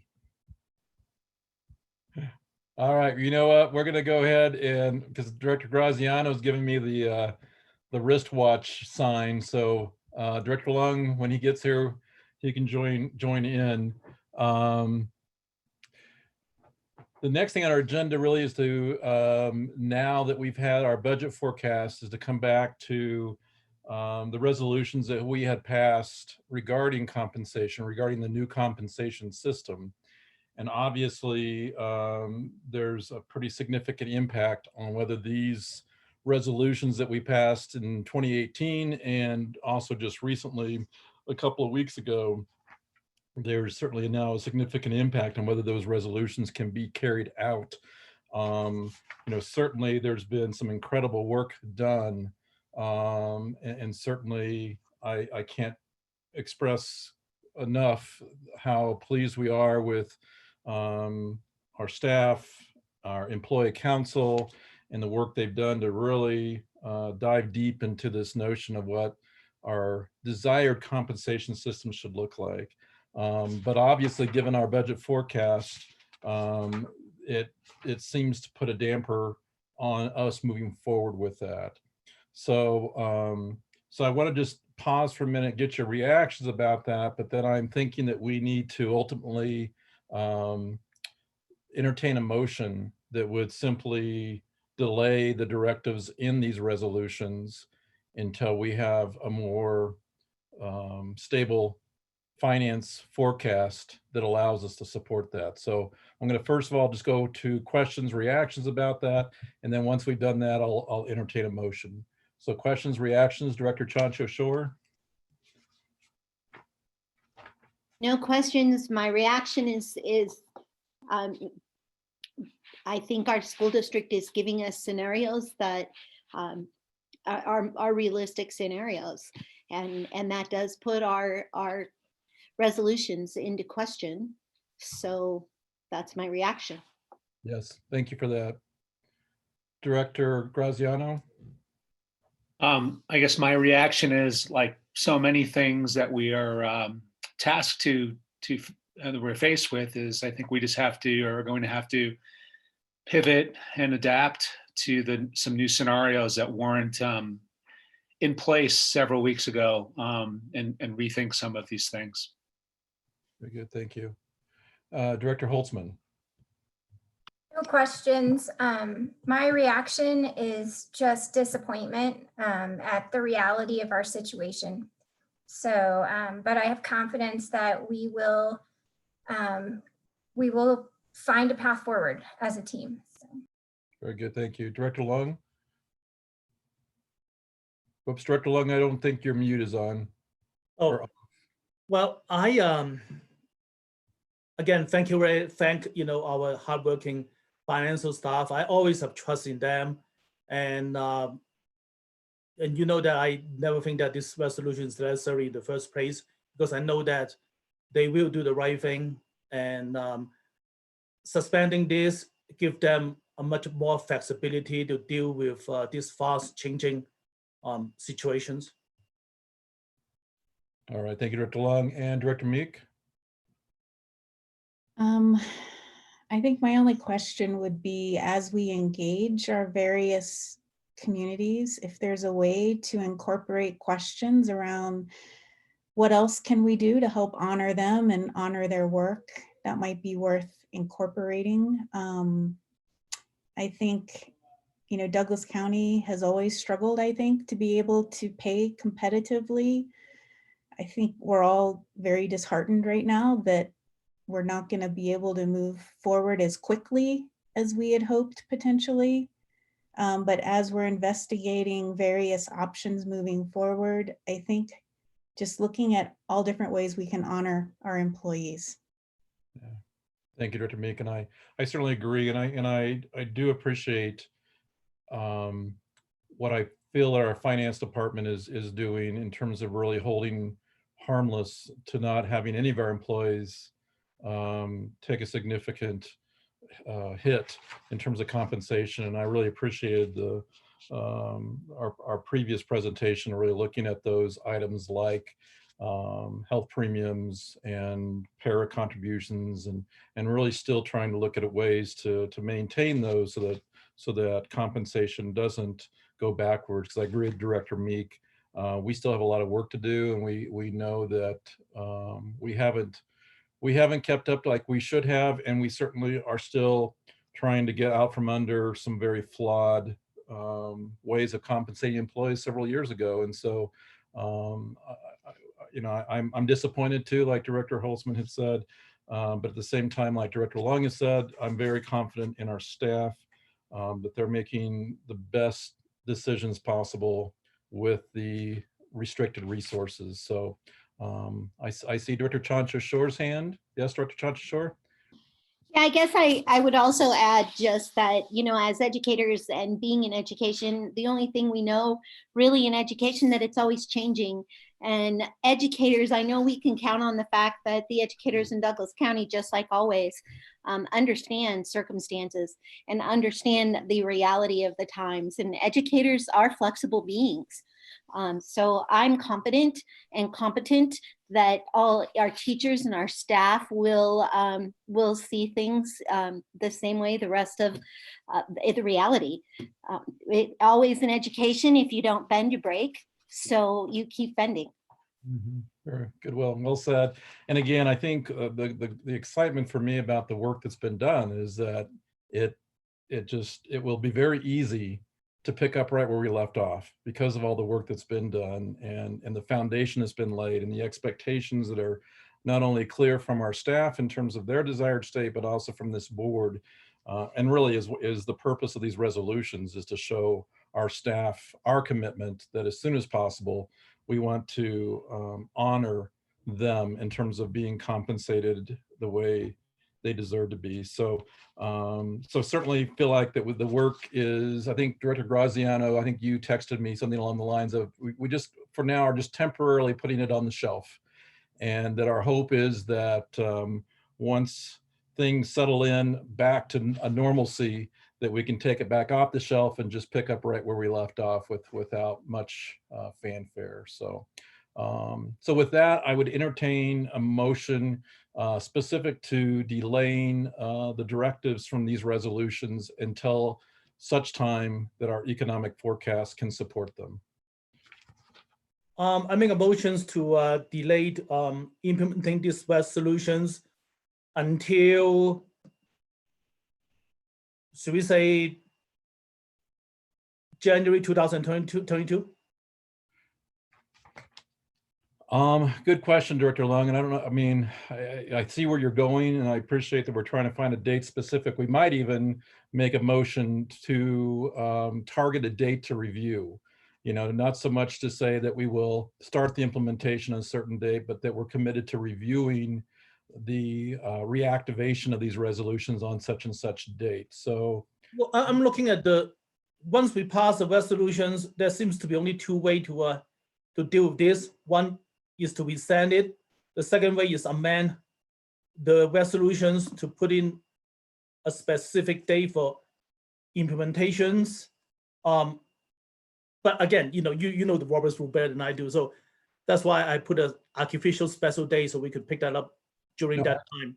Yeah, thanks, Director Long. I actually agree with you that we do need to have a specific date. I'm just suggesting that it be a date to review whether we can reactivate the resolutions as written, as opposed to the implementation, because I think we need to have some conversation first to say, are the resolutions still where we want them to be in terms of the direction? So I would suggest a date of, I think, Director Long, did you say January of 21? Yeah, I say January 2021. Okay, so the motion, if I can, a fair day, or should I move it a little bit earlier, like December 2020? So directors, thoughts about that? So Director Long's motion is looking at January 21 for review. Is there anyone that would propose a different date? Director Holtzman? I wouldn't I think I'm still there. I wouldn't propose a different date. I would just say that whatever date we do choose, you know, we could always look at it earlier. That's just what we're committing to doing on that date. Sure. A review. So we could always do it earlier. So Director Long, I'm going to take a stab at rephrasing your motion to say that the motion is to suspend the directives from these resolutions until they can be reviewed again in our first meeting in January 21. Is that, am I capturing that correctly for you? That's correct. Thank you. All right, motion made by Long. Is there a second? Second. Seconded by Director Holtzman. Any further discussion? And I'll again go through the dais real quick. Chancho Shore, further discussion? Whoops, Chancho Shore, I don't think we're hearing you.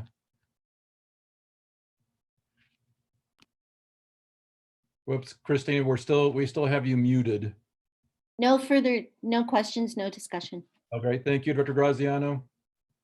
No questions or comments. Director Holtzman? None. Director Long? No. Director Meek? No. Okay, motion's been made and seconded. Let's go ahead and vote. Director Chancho Shore? You're still, yeah. I heard an aye from Director Chancho Shore. Director Graziano? Aye. Director Holtzman? Aye. Director Long? Aye. Director Meek? Aye. Director Ray is aye as well. That motion passes unanimously. Next on our agenda is to also review the current status of our boundary and capacity analysis. And I believe, Dr. Tucker, we have Chief Operating Officer Rich Cosgrove to do initial introductions, and if that's acceptable by you, we'll move on from there. And I don't think I heard Dr. Tucker. Oh, got the thumbs up. Thank you, Dr. Tucker. All right. Rich Cosgrove, who is our Chief Operating Officer. We will now hear his voice. Mr. Cosgrove. Yes, this is Richard. Can you hear me? Yes, indeed. Thank you, sir. Director, Board, Dr. Tucker, thank you for the opportunity to present a quick status update of the school capacity boundary analysis, as well as a request for guidance on the next steps regarding scenarios that were presented by Western Demographics, our consultant, during the March 10th Board of Education meeting. As you'll recall, during that meeting, there were 61 scenarios for consideration to realign and balance attendance boundaries for our schools. Of those, a number were identified as urgent, and what he defined as urgent were those scenarios that need to be addressed by August of 2021 in order to avoid another emergency that we creatively, with your approval, we are solving the problem for South Ridge and Sage Canyon to relocate 6th grade into Mesa Middle School. So the purpose of this memo is to update you and to request guidance on our recommendations so we avoid similar problems in August of 2021. The memo presented is basically broken down into various parts. The first one is a listing of 6 urgent and timely scenarios that through boundary changes in primarily unbuilt subdivisions, we could mitigate capacity issues at certain schools in August of 2021. And not only are they urgent for capacity, but they are timely because those subdivisions are just beginning to build out. And those are reflected on the maps on the second handout. The second grouping are 11 urgent scenarios which do involve students that our consultant recommends we address before August of 2021. Now, regardless of the next steps, most scenarios will require additional bus routes, which may or may not be able to be supported. In large part, it depends on the economic environment we're in and our ability or lack thereof to fill our current vacant driver positions in drivers and transportation educational assistants. If these positions were filled, we could meet all of these needs as well as our current routes. But we will require more routes for, in general, all of the scenarios that are longer range, which are not recommended in this memo to move forward at this time. So in short, recommendation 1 is to proceed immediately with 6 urgent and timely scenarios regarding unbuilt developments. And the reason it's timely is because when this analysis started, these developments in fact were unbuilt. Now, however, as you'll see on the map in the second attachment, not only are some of the parcels platted, but they have started building. And in fact, some of the units are occupied. And right now there are 11 students who reside in dwelling units in all of these developments, which were previously unbuilt. So this shows the speed at which an action is strongly recommended by our consultant and staff. And these basically would reboundary these subdivisions from schools with high attendance. And if you look at the 5-year projections on our school capacity spreadsheet, for example, they are at or over 100%, certainly in 5 years, some of them well over that, into attendance boundaries at schools, which will have capacity in 5 years. So that's the first recommendation. And on the handout, the scenarios listed are tied to the maps, and it shows the current student impact. Again, only 11 students, and the number of either temporary busing needed during a transition period. For example, if certain students were grandfathered and you were busing students from the same area to 2 different schools, that's a temporary addition to a bus route or permanent bus routes. And if approved, then staff would work with the developers. We would affect this change, and during the implementation, we would make every effort to mitigate the impact on these 11 students. In fact, if they attend a school with the high attendance capacity issues. Recommendation 2 are 11 urgent scenarios which do involve kids. And in short, our recommendation is to be positioned to do the pre-planning, to schedule meetings as soon as our schools in the community are open. And when we can, we have community meetings. We gather the feedback from those community meetings. and bring those to the board for consideration. And then, if approved, the implementation of those scenarios would have to be less than 12 months in order to avoid any capacity issues in August of 21. The good thing is, by that time, we would have better information if a capacity issue is going to be in August of 21 or 2022. But we forecast now, of course, understanding things are changing, it is an August 21 issue to solve. And then recommendation 3 is basically to delay all of the other 61 scenarios until the community is open. We have community meetings and we have a longer time to implement, because those are longer range issues. Even, for example, Prairie Crossing, we know it's overcrowded. We have 5 mobiles, but that in fact is a 2022 issue in our consultant side, not a 2021 issue. That's why it's not an urgent issue. So in short, that is the update and recommendations to staff to proceed with the recommendation for 1, to meet with developers and reboundary those unbuilt areas, and then do our planning and ready to launch our communication once the community is back open for the urgent scenarios recommended in recommendation 2. Are there any questions?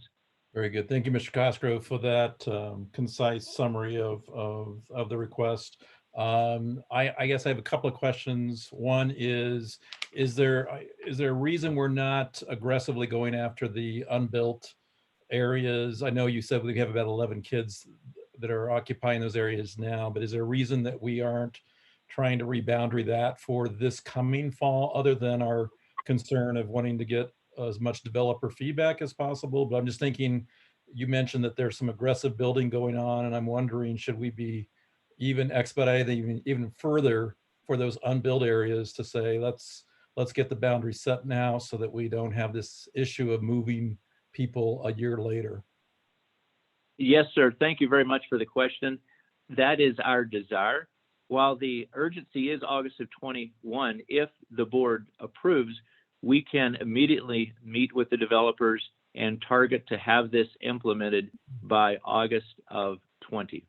We would work this issue throughout May and June, and therefore during next school year, we could have these boundaries in place. Good. And my second question really is, I know on our previous presentation, we had relocating EDCSD as an urgent and timely issue. Can you provide some feedback regarding where we are with that program? Yes, we have been planning. Operations will submit to Dr. Tucker and to Cabinet a memo with multiple options for consideration, and we will very soon submit that to the board. Very good, thank you. Okay, Director Chancha-Shore, questions or comments? No questions and no additional comments. Okay, thank you. Director Graziano? Just one comment. Thanks for this, Mr. Cosgrove. Great, very, very helpful, well thought out, put together as usual. My question is, I think you alluded to it. Do we know or understand the financial ramifications of the urgent scenarios yet, or is that something that's all TBD in the future? What are your thoughts on that? We do know. We know the one-time capital cost. We know the annual recurring cost for operations, maintenance, transportation, and Colleen Doan does have captured per scenario the cost implications, and this would be part of the package that staff with the consultant would submit to the board after our community meetings on the scenarios. Regarding the unbuilt scenarios, our position is the capacity is the overriding urgent need. There are cost implications, and we do have that, and we can get you that information. Okay, one other question, and this is probably me just not grasping this well enough. When I read, like, let's just say scenario 1, and it says the current students there's 2 students impacted. We're talking about adding 2 buses. That's because at some point there'll be, 40, 50, whatever, however many kids impacted. Would that mean two Yeah. running additionally for those two students? Am I reading that, understanding that correctly?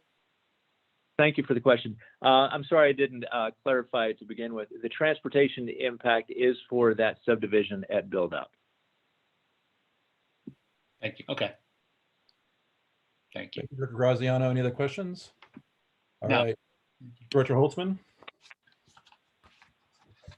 I have no questions. All right. Director Lung? I have a couple questions. One, what is the financial impact of holding this unchanged versus making those changes? My second question is, with COVID-19 impacting our economy so severely, every week we have millions of people that is applying for unemployment benefit. How would that affecting our long-range committee's forecast of how would that affecting our school growth? So thank you very much for the question, Director Long. As far as enrollment projections, we have not been able to analyze the impact on birth rates and students. However, I will say for construction, not only public but private construction as well. Even at the end of March, when the peak was still rising exponentially, the Association of General Contractors documented that of their constituents, which are most of the large general contractors in the country, almost half of the materials are coming from overseas. And they do expect decreased manufacturing output, which will have a ripple effect over time on the construction industry. And this is for residential units as well. 22% received a notice from suppliers that deliveries will be late or canceled. 16% experienced a shortage of materials and parts. 11% saw a shortage of craft workers, including some contractors. And almost 10%, and this was at the end of March, received information that an infected worker had potentially infected a work site. So we do anticipate construction to be highly uncertain, which will affect residential construction. On the flip side, prices could be good if you can find workers. And so in pockets, it could not affect construction, but in other parts it will. So it's something that I will also highlight and discuss in much more detail during the next agenda topic about the master capital plan. But we will continue to look at the impact, the forecasted impact on student generation and people able to buy and move in homes. Very good. Director, My first question. I'm sorry, Dr. Long, go ahead. Well, I have not heard the answer for my first questions, which is they give 3 recommendations. So what is the cost of implementing the recommendations versus don't do anything? We are looking at $11 million plus of shortfall. I just want to see whether holding, not doing this will help us financially or actually making our financial situation worse. And I think that was Thank you for the I think it was the answer that Director Graziano received, and it sounds like Mr. Cosgrove, you're going to provide that in a memo form to us at a later time when you have consulted with Mrs. Doan. Is that correct? Yes, sir. I will get with Colleen Doan and we'll respond soonest. All right, very good. Director Meek. Mr. Cosgrove, thanks for your presentation and the information here. It's really helpful. I don't want to beat a dead horse, but I do want to make sure I'm understanding recommendation number 1 and the costs that would be incurred. And I think this gets to what Director Graziano is asking around the timeline for when these build outs would happen. Are we actually looking at that transportation impact cost to occur in the next school year? Or is that something that would ramp up maybe after next school year? In all probability, it would not be next school year because these developments have just started. It would be in the following year at the soonest. And I do apologize. I'll work with Director Doan and soonest. I mean, we do have the cost information for the scenarios in recommendation 1, and we will compile it and send that to you. Thank you very much. Okay, very good. So what we're looking for in terms of a motion is to accept the recommendation to immediately proceed with the 6 urgent and timely scenarios, and also the 11 urgent scenarios as time allows for community input. Is there a motion?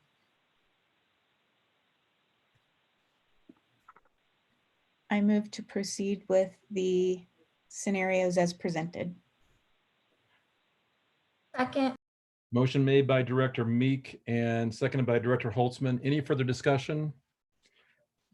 And I don't want to beat a dead horse either, Mr. Cosgrove. And I am only one director, but I would just again accentuate my concern for EDCSD. And I appreciate that there will be a follow-up memo. And I understand our budget constraints, even to pay for a lease for those students in a different location. But I guess I would just continue to advocate for that group of kids because we've got them in what I think is an unacceptable facility right now. And I just think that that's an urgent concern of mine. So I'm looking forward to a follow-up memo regarding a possible relocation for them. Will do. In fact, we had our latest working meeting even today on that very issue. Very good. Thank you. All right, with that, we've got a motion and a second. Let's vote. Chancho Shore had to, oh, sorry, Director Lung, I see your hand. I would like to make some comments before. Sure, please. Yeah, well, again, it's hard for me to decide it without knowing the financial impacts of each recommendations. And that's why I was trying to get understanding to see doing it or not doing it. What is the financial cost? I mean, I understand the recommendation 1, which impact the relatively few students, namely 11, but recommendation 2 seems to be getting much more, much larger number of people that are being impacted. And I think the cost-wise is probably much more in here. So I'm just, I don't know what am I voting for. I mean, I voting for this change, but without knowing what is the cause of that, I myself don't feel comfortable with that. And I want to just capture Director Lung's concern. Mr. Cosgrove, it's my understanding that the motion we're making is not necessarily to actually adopt the scenarios, that it's really giving you permission to proceed forward with having the town meetings, the conversation with the developers, and then that there would be another opportunity for us to solidify that we want these boundary changes made. Is that correct? Yes, we can certainly do it that way. That is our intent. We could have the meetings with the developers. We bring the cost back to the board for a final decision. And then on the recommendation 2, it is simply the acknowledgement, the authorization that these are the most urgent scenarios. And once the community opens up, we will have community meetings. And at that point, we will also update the information on cost, as well as the previous board directions, which was the 6th through 8th versus 7th and 8th educational model. And there were questions and directions reference year-round 4-track to formulate benefits and disadvantages and get feedback on those too. So all of that would take place on recommendation 2 once we would meet with the community. But on recommendation 1, we simply wish to meet with the developers to start working this, and we can certainly bring that back to Dr. Tucker with feedback on that and with cost for your consideration. So Director Lung, does that help? So basically it's, we would have another opportunity to hear the cost analysis with these before we actually vote in favor of the actual scenarios. But right now we're just giving permission to move forward with the process of getting feedback. Does that help you with what we're voting for tonight? So the motions that we are considering is approving the recommendations from the staff to further study, approve recommendations from the staff with more information coming to the board for final approval. I mean, something similar to that. Okay, but then I'll be good. And I want to look at Director Meek was the one who presented the motion. Director Meek, are you okay with that friendly amendment that we're, it's a two-step process, one to accept the recommendations of Mr. Cosgrove, but also to anticipate another presentation to solidify the approval? For recommendation 1, yes. That was my understanding without the, yes, I think that makes sense. Recommendation 2, it is my understanding that that's just proceeding with the engagement opportunity with the communities. We're not approving those. That's just giving the go-ahead for that group.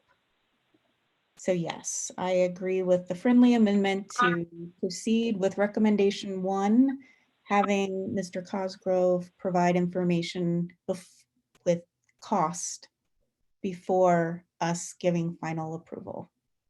All right, so that motion was, thank you. That motion was made by Director Meek and seconded by Director Holzman. Director Holzman, are you good with the friendly amended language as well? Yeah, I am good with that.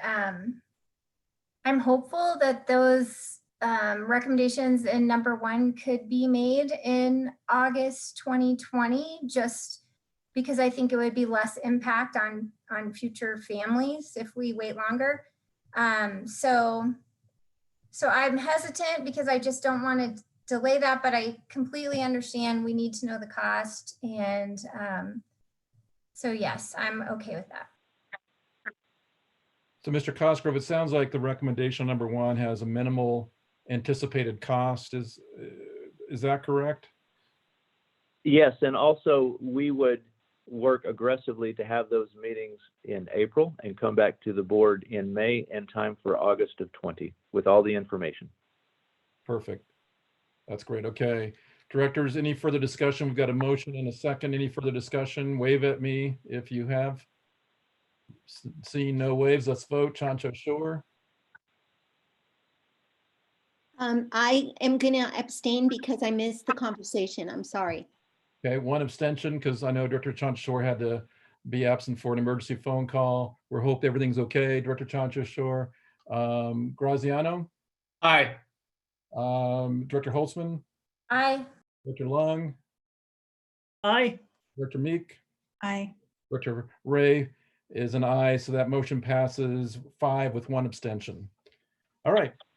Thank you, Mr. Cosgrove. The next item is also yours in terms of a update regarding master capital plan, as well as a status regarding our bond projects that are needing to be halted due to the COVID-19 issue. Go ahead and provide us a summary if you would, Mr. Cosgrove. Thank you. Yes, sir. Thank you, Director Ray. So the purpose is to inform the board that the 2021 Master Capital Plan cannot be published due to the lack of accurate capital renewal and new construction data. And without accurate forecast for construction schedules and costs, the majority of the Master Capital Plan cannot be updated. In fact, over 3/4 of the Master Capital Plan is capital data for bond projects. And in an effort to help prevent the spread of COVID-19 and infection of schools, contractors have not been allowed on district property during the closure. And during the pandemic at stay-at-home period, the district is only continuing projects that are deemed truly critical using the Colorado Department of Public Health and Environment criteria. And this is in accordance with the public health order and the new Colorado Department of Public Health and Environment guidance, even updated on April 3rd. And the department encourages focus on activities that are truly critical and deferral of non-essential work. And the department lists 3 criteria to consider.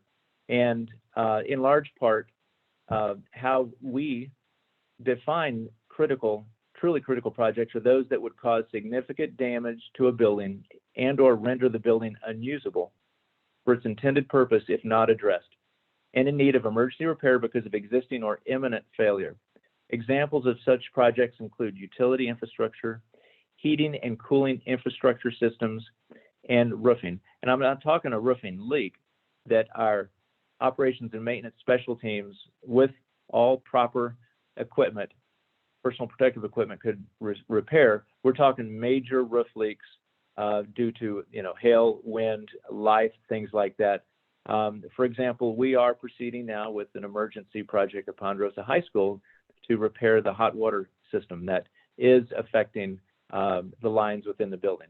And so additional reasons for not allowing contractors and buildings include the current and potentially more restrictive health and safety requirements for social distancing and personal protective equipment, the shortage of personal protective equipment, anticipated changes for construction labor and materials, some of which I highlighted from the Association of General Contractors in the previous agenda item, and the uncertainty of obtaining inspections and certifications from agencies.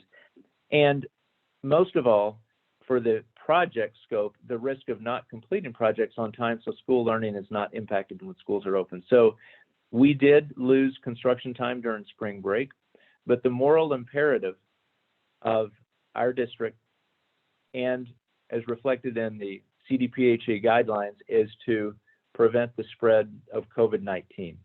And that is supported by the most recent criteria of the department in their definition of truly critical projects. So that's the reason we don't know the impact on the bond yet. We are still working aggressively with our owners rep NV5 and our contracting community. We are identifying those. If our contractors cannot access buildings through the rest of this school year, depending on when the shelter in place is lifted, if and when this school year, and if a full summer construction period is not allowed, then there will be impact to the bond. And this will be the agenda item for the next Mill Bond Oversight Committee, and we look forward to presenting an update to the board on the impact of the bond. But for the master capital plan, we were able on March 10th, able to give an update on enrollment projections as reflected in the school capacity and boundary analysis. And we've had discussions with our long range planning committee chair about this. And it's unfortunate, we wish we could, but we simply don't have the data to update the master capital plan.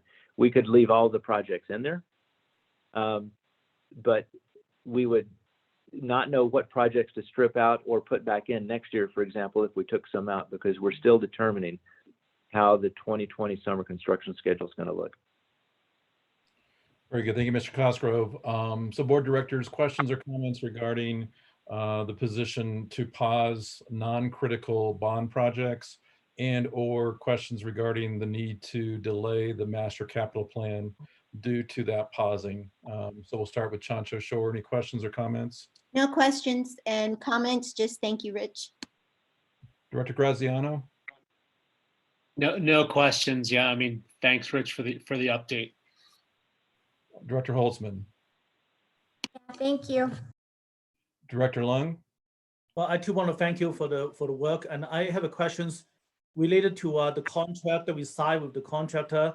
Do we have the escape cost if we delay for the contract? There's no incurred penalty to our district, and also without knowing how long the delay this will be, could the contractor come back and ask us for more money because, assuming that everything go back to normal and business is booming in the third quarter as many economics has projected, so the cost, the labors and things like that could be increased by that time. Could they come back and ask for more money due to these situations? And also probably the MBOC will look into this. So do we have a pot of money that we are supposed to spend and right now we're not spending? And how can we maximize the return of those pot of money that is sitting in the bank that is not going anywhere at the moment? Director Long, thank you for the question. What we can do, we can pull together a detailed memo for Dr. Tucker, and we can highlight all of those responses. We do have clauses in our contracts, and we have been in contact with Director Doan So we will be able to respond. It's going to take us a little time to get all of the details, and we will submit that to Dr. Tucker soonest. Very good. Thank you, Mr. Cosgrove. This is not an action item, board directors. This is more of an information only item, but would just ask for consensus of understanding the issue that we've been presented tonight. Is there anyone that would be opposed with how staff is moving forward regarding this issue? Speak now or forever hold your peace. Not seeing anybody. So yes, Mr. Cosgrove, again, thank you for navigating just one other ripple effect that we didn't think we'd have to a couple of weeks ago. And so I'm truly grateful also for your compassion for our workers. You know, it's the ethical thing to do, to say that we should not have a different expectation for people who do construction work than anybody else in terms of working close together. So I'm truly grateful that our district on the onset said, we're going to do what's right and protect our human beings from this thing continuing. So thank you for that. Okay, board directors, next on our agenda is also a status on where we are with our policy project that has, I think today marks maybe year number 2 that we've been in with this project in terms of looking at all our policies and updating and aligning to statute and best practices. The conversation I was seeking for this is just, is this an essential that we want to continue to work on remotely? Is one of my first questions for us to consider. And then I have a little more specific question around where we left off with our personnel policies. But and I know we have Mrs. Clemish on the phone as well, and we'll certainly let her contribute to this conversation if she desires. But my first question is this one of those essential rocks we want to continue to have on our future board remote agendas? That's my first question for you. So I'm just going to go down the dais again and have you give me a quick reaction to that. Director Chancho-Shore. And I apologize, Director Chancho-Shore. I guess I could go backwards since I'm not asking for a vote. It seems like we always have to make you the lead. So if you prefer me to start with Director Meek, I'd be glad to do that. No, thank you. Thank you. I'm okay. I personally don't think it's essential at this point in time. All right. All right. So would prefer just to postpone at this point in time. Director Graziano. I would agree with Director Chancho-Shore. I think it's something we can consider revisiting somewhere out beginning of the year, calendar year. That would be my suggestion. Very good. Director Holtzman? I agree in general. My only question would be if there are areas that we need to make sure that we are aligned with state statute. I realize we already do that in practice, but if there's area of policy that we need to align with our practice and our statute, and if there was a way to identify that, I would like to proceed with those. I know that we tried to take care of most of those as soon as we could, but if there was a way that we could do any of those, I would like to do that. Otherwise, I think we could wait. Yeah, I appreciate that comment, Director Holtzman. And indeed, we do have, for instance, our next section of policies we were going to look at are the J policies, which are student-related policies. And when we had an audit done at the beginning of this project, there was that specific question asked, what policies are missing that are required by statute, which I think is kind of what you're getting at, Director Holtzman. And I know just reviewing that audit report from 2 years ago, there were at least 6 student policies that are missing from our manual that are required by statute. And we were close to closing or to bringing closure to our personnel policies. And I know we still have about, I think, 3 outstanding policies in that section that are also required by statute, but missing from our manual. But I also want to bring in Mrs. Klimisch on that conversation. So Director Holtzman's wondering, Mrs. Klimisch, if we can kind of categorize, if you will, those urgent policies that are missing from our manual that's required by statute. Do you have any thoughts regarding that? And I see Mrs. Klimisch is still muted on my screen. There she is. All right, Mrs. Klimisch. Okay. Hello, this is Mrs. Klimisch. Yes, we have reviewed and actually already made some revisions to those policies which the legal department felt needed to be revised as urgently as possible. I think we've revised our student discipline policies. We have revised J policies related to harassment. We can look at them again to see if there are any urgently needed revisions, but certainly know that we are complying with state law, irrespective of whether or not there is a written requirement for a policy to be included within our policy manual. We'll take a look at those 6 you've identified to see if there is an urgent need for them. If we do proceed, it may be difficult to do that without the level of input you've been requesting be sought in the past. But if that would be something you'd like for us to move forward with, we certainly can attempt to do so. Thank you, Mrs. Klimisch, and I would certainly offer my service to work with you in terms of that audit and have that conversation about what policies are required by state law that we have as part of our manual. You know, and you're absolutely right. Regardless, we still follow state statute. But I'm hearing that there may be, and I would be interested in this too, if we just to make sure that those policies that are required of a board to have as part of their manual, that we would continue to prioritize those if needed. But I'd be glad to work with you as well as we go back and look at that audit report that we received 2 years ago. That sounds good. Thank you, Director Ray. Thank you, Mrs. Klimisch. Other comments? We're at Director Lung regarding whether this is essential to move forward. I think we're kind of moving towards let's find the essential policies that we definitely need to have on the books and possibly move forward with those, recognizing, as Mrs. Klimisch said, that we are limited in terms of how we've used community stakeholder feedback from the past.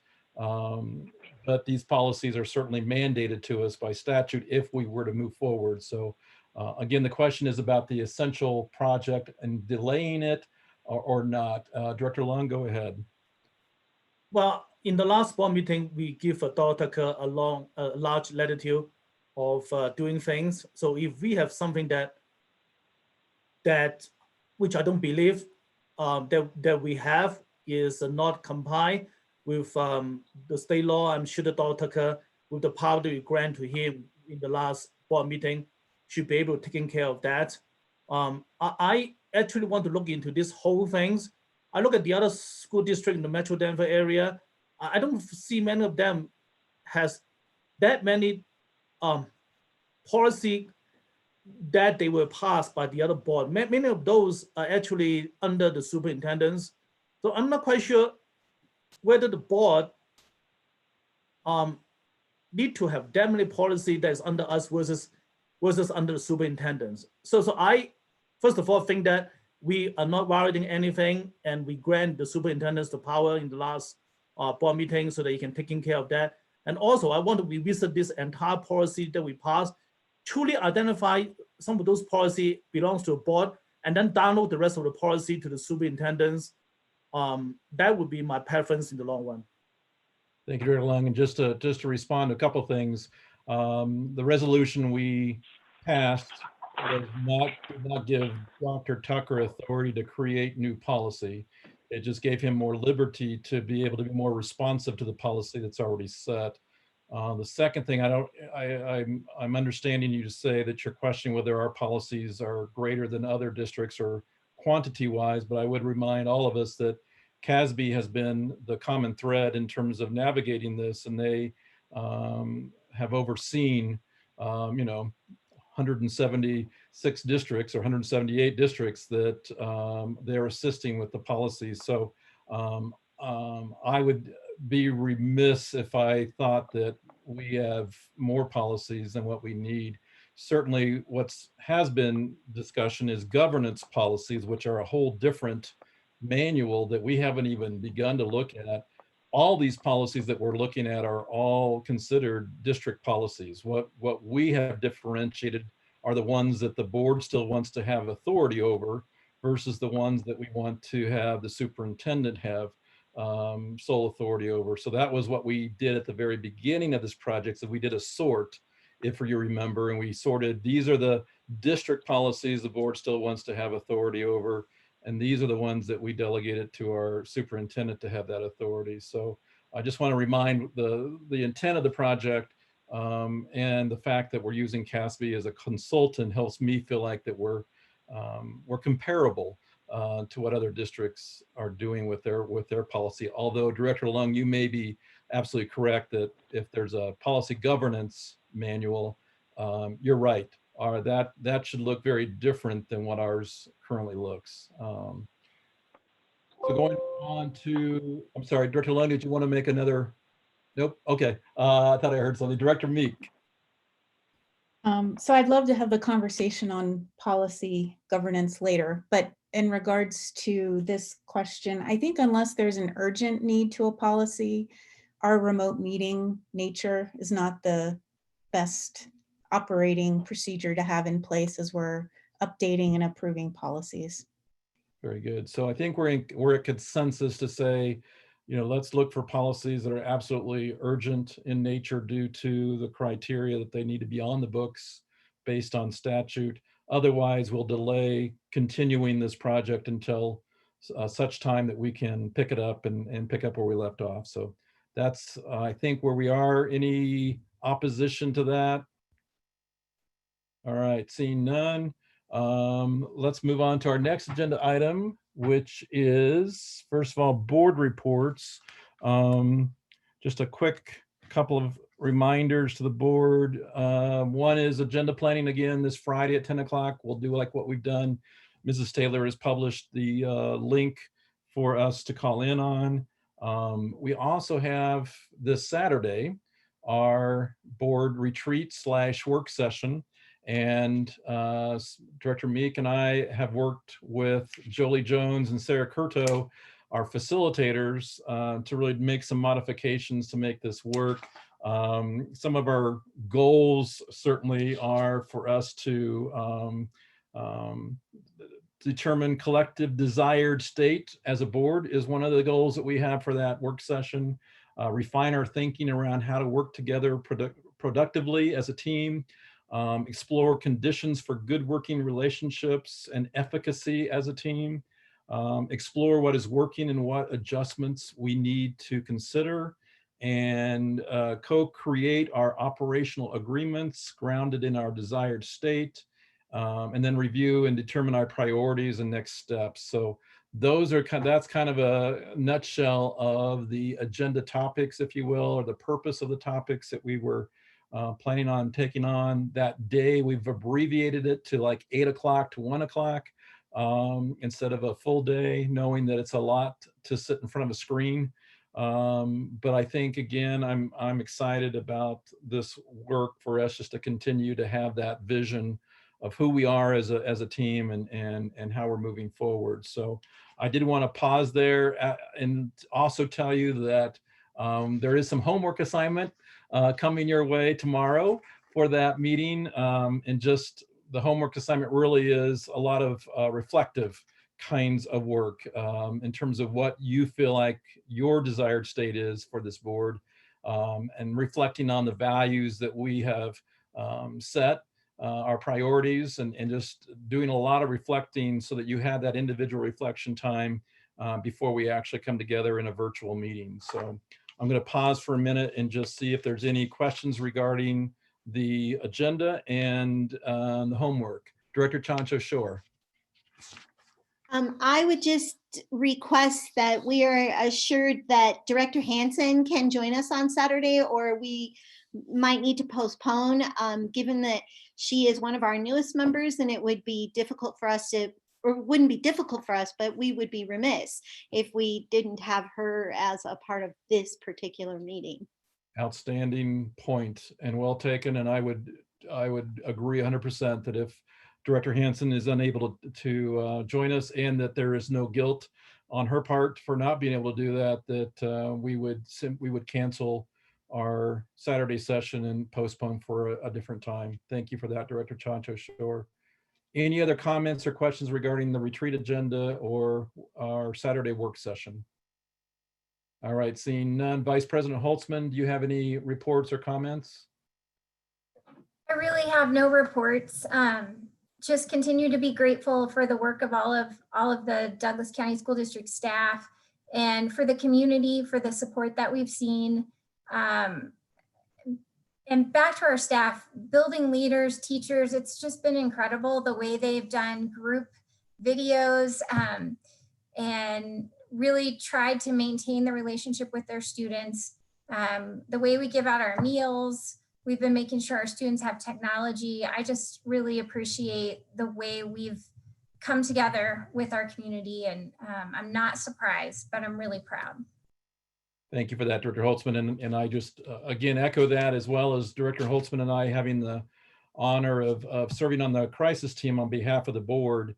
And it is just an ever reminder of just how many things have to be considered through this crisis, and just how impressed I am with every detail that is being thought about. And I hope, directors, that the feedback that we're giving you in terms of the crisis team is working. I know I started it. Director Holtzman's doing a much better job now that she's part of the team, but hopefully you're finding some satisfaction out of getting that communicated to you as we do that on a daily basis. But we are shifting to Mondays and Wednesdays because we think we're kind of in a rhythm. And so just know that those updates from the crisis team will happen on those 2 days of the week. Any concerns or questions regarding the crisis team communication you've been getting? All right. Oh, it's Director Meek. I just wanted to thank you. It has been really helpful getting updates, just knowing a few bullet points as to the big areas that are being addressed. As I get questions from the community, it's really helpful to have that kind of information. So thank you very much. Great, great. All right, so the next item is actually a little bit different than just our board reports, but it's really to begin talking about how the work of our committees might need to look different for the remainder of the year, given the circumstance that we're in. I had Tammy upload for you in your board packets, just for your review, the tasks that we prioritized at the beginning of the year in terms of what the work our committees would do. So what I'd like to do is just go through each of those committees and ask the question, do we need to modify the expectations of their tasks, and or if there's plans to continue the committee work on a remote basis? So if you look at your board packet, the first committee that pops up is the DAC. And so I don't know, Director Meek or Director Chancho-Shore, if you would give us some thoughts about, again, does it look different? And are the tasks still appropriate? Do you want me to start, Director Chancho-Shore? Yes. I definitely think, given our conversations tonight around budget priorities and feedback, DAC can play a pretty important role in that throughout, the next couple of months as we're trying to settle on the budget. We did have a conversation with DAC leadership, and there is a desire to have remote meetings. I believe Mr. Reynolds was looking into the logistics on that. So really the parent engagement and budget priorities seem to be pretty important moving forward. Director Chancho-Shore, your thoughts? Yeah. Director Chancho-Shore, any thoughts? Yeah, I concur that you wrapped it up pretty well. It does look like we will continue to have, or we're looking at how we will remotely have those meetings. We did have a leadership remote agenda planning kind of conversation. And it is important for us to continue in the next couple of months remotely. Do you believe, Director Meek and Director Chandrashore, that we'll have some initial feedback about budget priorities prior to that April 21st board meeting?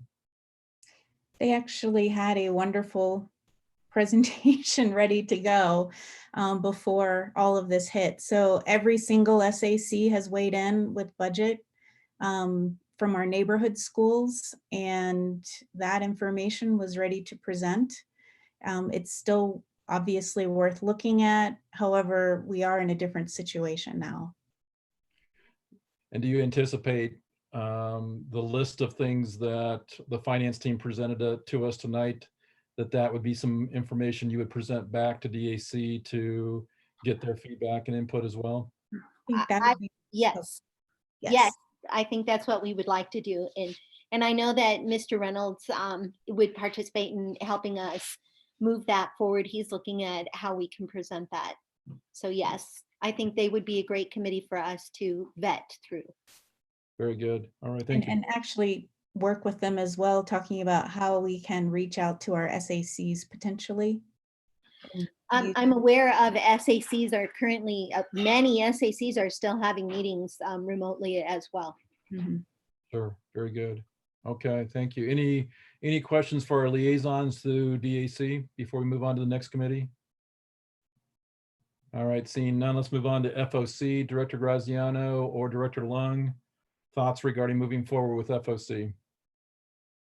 I'll go first, if Kevin don't mind. I think certainly integral, given so many of the considerations we're making are have financial ramifications. I think it's really important that the FOC continues to meet, and I know we have a meeting scheduled with them this week. So I know Colleen and Jenna will be there talking about some of the things we discussed. So I would expect, we'd want to lean on the expertise that we have there as we review some of these things, and just the ripple effects and financial ramifications that we will see throughout the district. So I think it's essential that we keep that moving with FOC.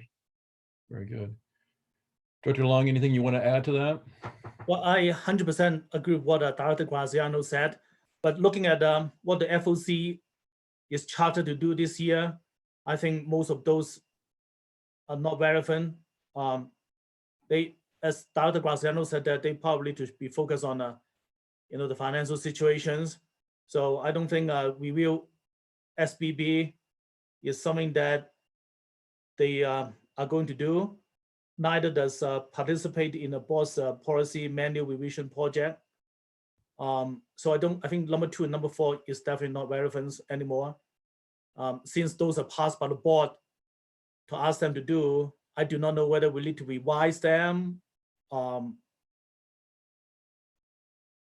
Director Lung, you're seeking from the board whether you can modify the expectations and remove their review of site-based budgeting process, their review of possibly FOC bylaws, and also participating in the policy manual revisions, which obviously if we're postponing that, they can't really weigh on them, but you're seeking board direction, if that's okay, to remove those tasks from expectations for them this year. Well, again, that's my, I'm looking at that, and I don't think that is the priority that they're working on right now.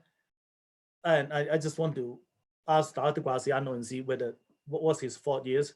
I would agree with Director Lung. I think the focus should not be on the items 2 and 4, as Director Lung mentioned. I don't think it's really something that's going to be of impact, but I do think obviously there's plenty other areas of impact that they can bring that I don't know if we have to formally state that or just we can proceed, repositioning them to focus on some different things given the current financial situation. I think we can certainly do this by consensus. So board directors, other board directors, anybody opposed to Director Graziano and Director Lung messaging that regarding that their focus really is about the current budget crisis that we're under, and compensation scenarios really becomes the focus as opposed to the other things listed. Anyone have comments or concerns with that being the focus for them? Not seeing anybody wave at me. So I think Director Lung and Director Graziano, yes, that's that message. Feel confident to carry forward to FOC. All right, moving on to Long Range Planning Committee. Director Holtzman and Director Meek. Director Holtzman, do you want to weigh in first? Sure. So I'm looking at the original priorities, capacity and boundaries consultation. Obviously, an update of what we have talked about tonight.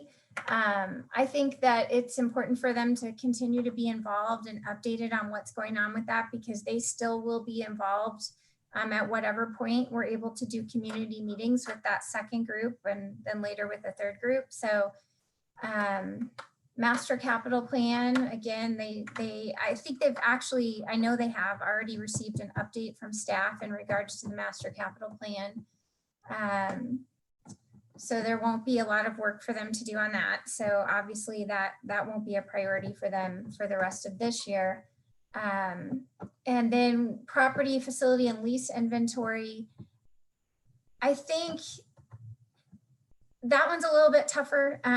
There are some options for revenue that have been placed on the scenarios that the board is looking at and that staff is looking at. I think just as we go through this process, I would almost defer to staff and to Director Meek about what type of work they need to continue at this point. Obviously, if it's not essential to the work we're doing, then we can probably postpone. But if there's something we need information on in regards to revenue, then that one would be something I would want their feedback on. And then the CART, if their feedback is necessary, obviously we would want them to continue with that. So basically we postponed the meeting for April. They have a meeting set for May the 6th, which is well before our May 12th board meeting. So it may just be that meeting remotely at that point, mostly for a status update and for any other things that are necessary, that date will be good. I had sent an email because quite honestly, I wasn't sure if we needed them before then, but it's seeming to me like meeting on that regular May 6th remotely would probably work, but I'll defer to Director Meek. Go ahead, Director Meek.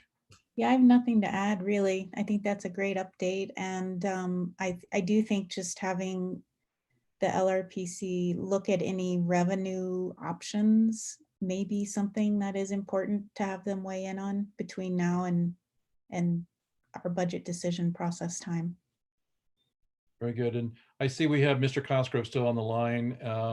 Does that fit, Mr. Cosgrove, with your recommendation with the boundary issues to bring that back to the board? Would that be something that could go to LRPC prior to a board presentation regarding cost analysis of the boundary scenarios? This is Richard. Can you hear me? Yes, go ahead, Mr. Cosgrove. So thank you for the question. I will be able to talk to Dr. Tucker soonest. We will meet with developers as soon as possible and work with Colleen and target the May 6th LRPC date prior to the May board meeting. So we will make every effort to do that, and I'll coordinate that through Dr. Tucker. Very good. All right. Director Holtzman, Director Meek, anything else on LRPC? So the next meeting is the 6th, and certainly I think we're in agreement that their focus can continue to be on the capacity boundary issue, as well as if there's revenue that helps support our budget issue, that if there's things that they come up with, that would be welcomed as well. All right. Next is Student Advisory Group. Director Lung, you covered for me at the last meeting, but do you feel like that we are still in good shape in terms of them bringing their passion topics to us like they've done in the past? or are they kind of going into more of a different direction? No, they're excellent, and they all the subgroup had met in the last meeting, and we have 58 people meeting in the last SAG meeting. So you can see how exciting and wonderful they are and how committed they are. So they are right on track, and I know that they want to be sent to the board also. So as far as I know, they're good. Very good. So as I look at our list of things, obviously we'll postpone the feedback regarding policy revisions. We also had student complaint and appeals process, and Director Long, I don't recall that really has been a topic of much discussion for them, because they're really looking at different topics that are more important to them right now. So I think we would hold off on that. And then certainly school safety is something that they've continued to provide feedback to us, but the fact that there are no buildings open, that also probably can be one that's put on hold as well. So then the last one is MBOC, and they're not truly our committee, but certainly heard. I think again, Mr. Cosgrove talking about a future meeting with them just to discuss the delay of bond projects. Anything else, Mr. Cosgrove, that you would want to accomplish with MBOC before the end of the year? For that, I would have to discuss with Director Doan and Dr. Tucker if there's anything other than the bond, for example, the mill, and I will have to get back to you with Director Doan on that one. Very good. And that committee really was intended to be an independent group of people, of citizens. It's not under our direction, but it's a group that just helps continue to monitor the MLO and the bond projects. And so I'm certainly confident, again, with staff in terms of the direction you feel like you need to take with MBOC, unless there's other thoughts from other board directors regarding that. All right, seeing none. All right, so that takes care of committee reports. The next item is just if there's any last considerations. Again, as I said at the very beginning of this meeting, we will certainly pare this down to the most essential things that need to be approved by the board, and continue with our updates regarding how we're navigating through the remote learning would be our biggest agenda items in the future. Any other future considerations, board directors, or comments? And I'm just going to go again down the dais real quick with that. So Chansha Shore, any final comments or considerations? No, I just wish to thank the school district personnel for the work. I also would like to emphasize, school is still really in session and people are working really hard. I'm seeing it from the inside and I'm seeing it from the outside.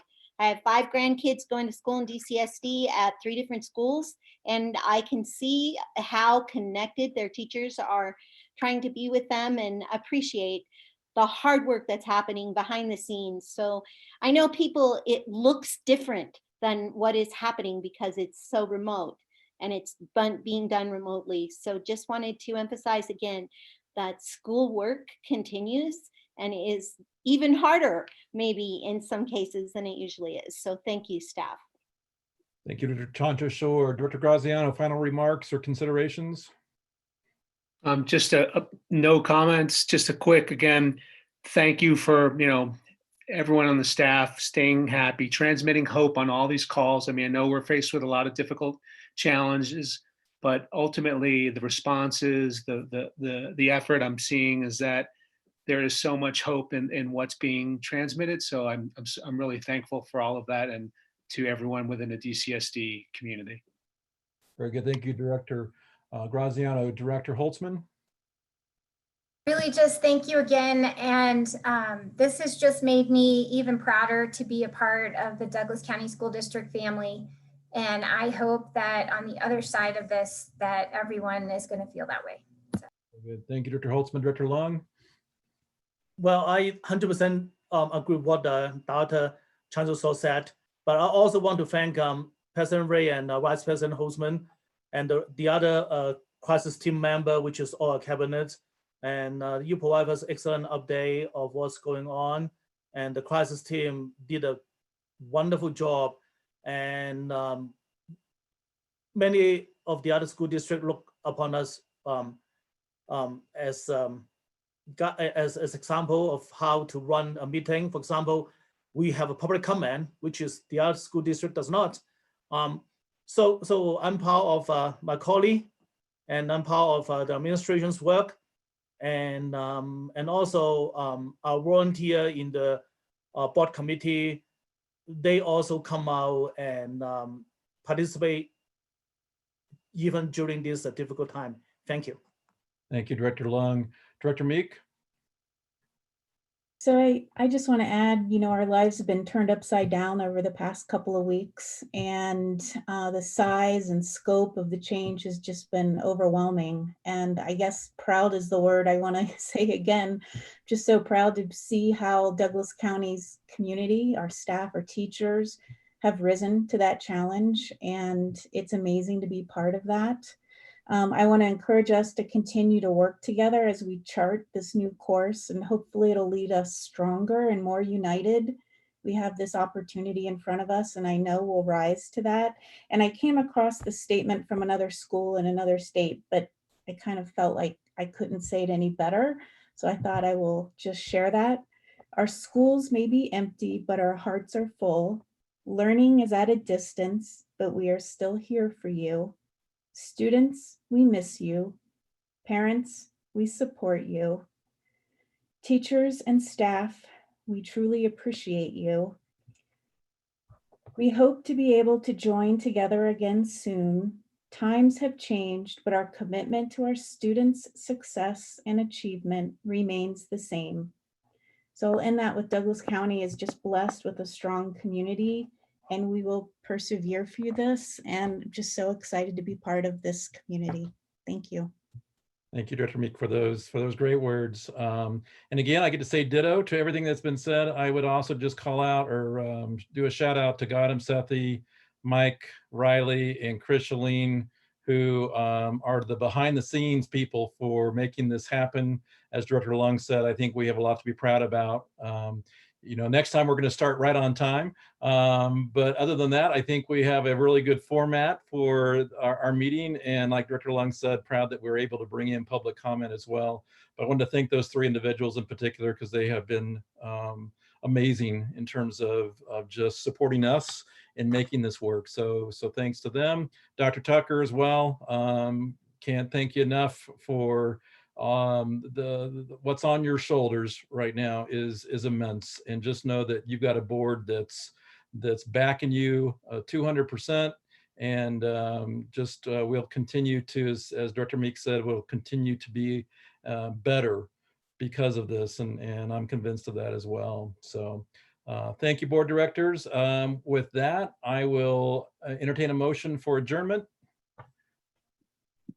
I move to adjourn the meeting. Oh, I second. Okay. Our motion to adjourn, Lung, seconded. Let's vote. Chancha Shore. Aye. Graziano. Aye. Holtzman. Aye. Lung. Aye. Meek. Aye. Ray, aye. All right. Over and out. Thanks, everybody. Great meeting.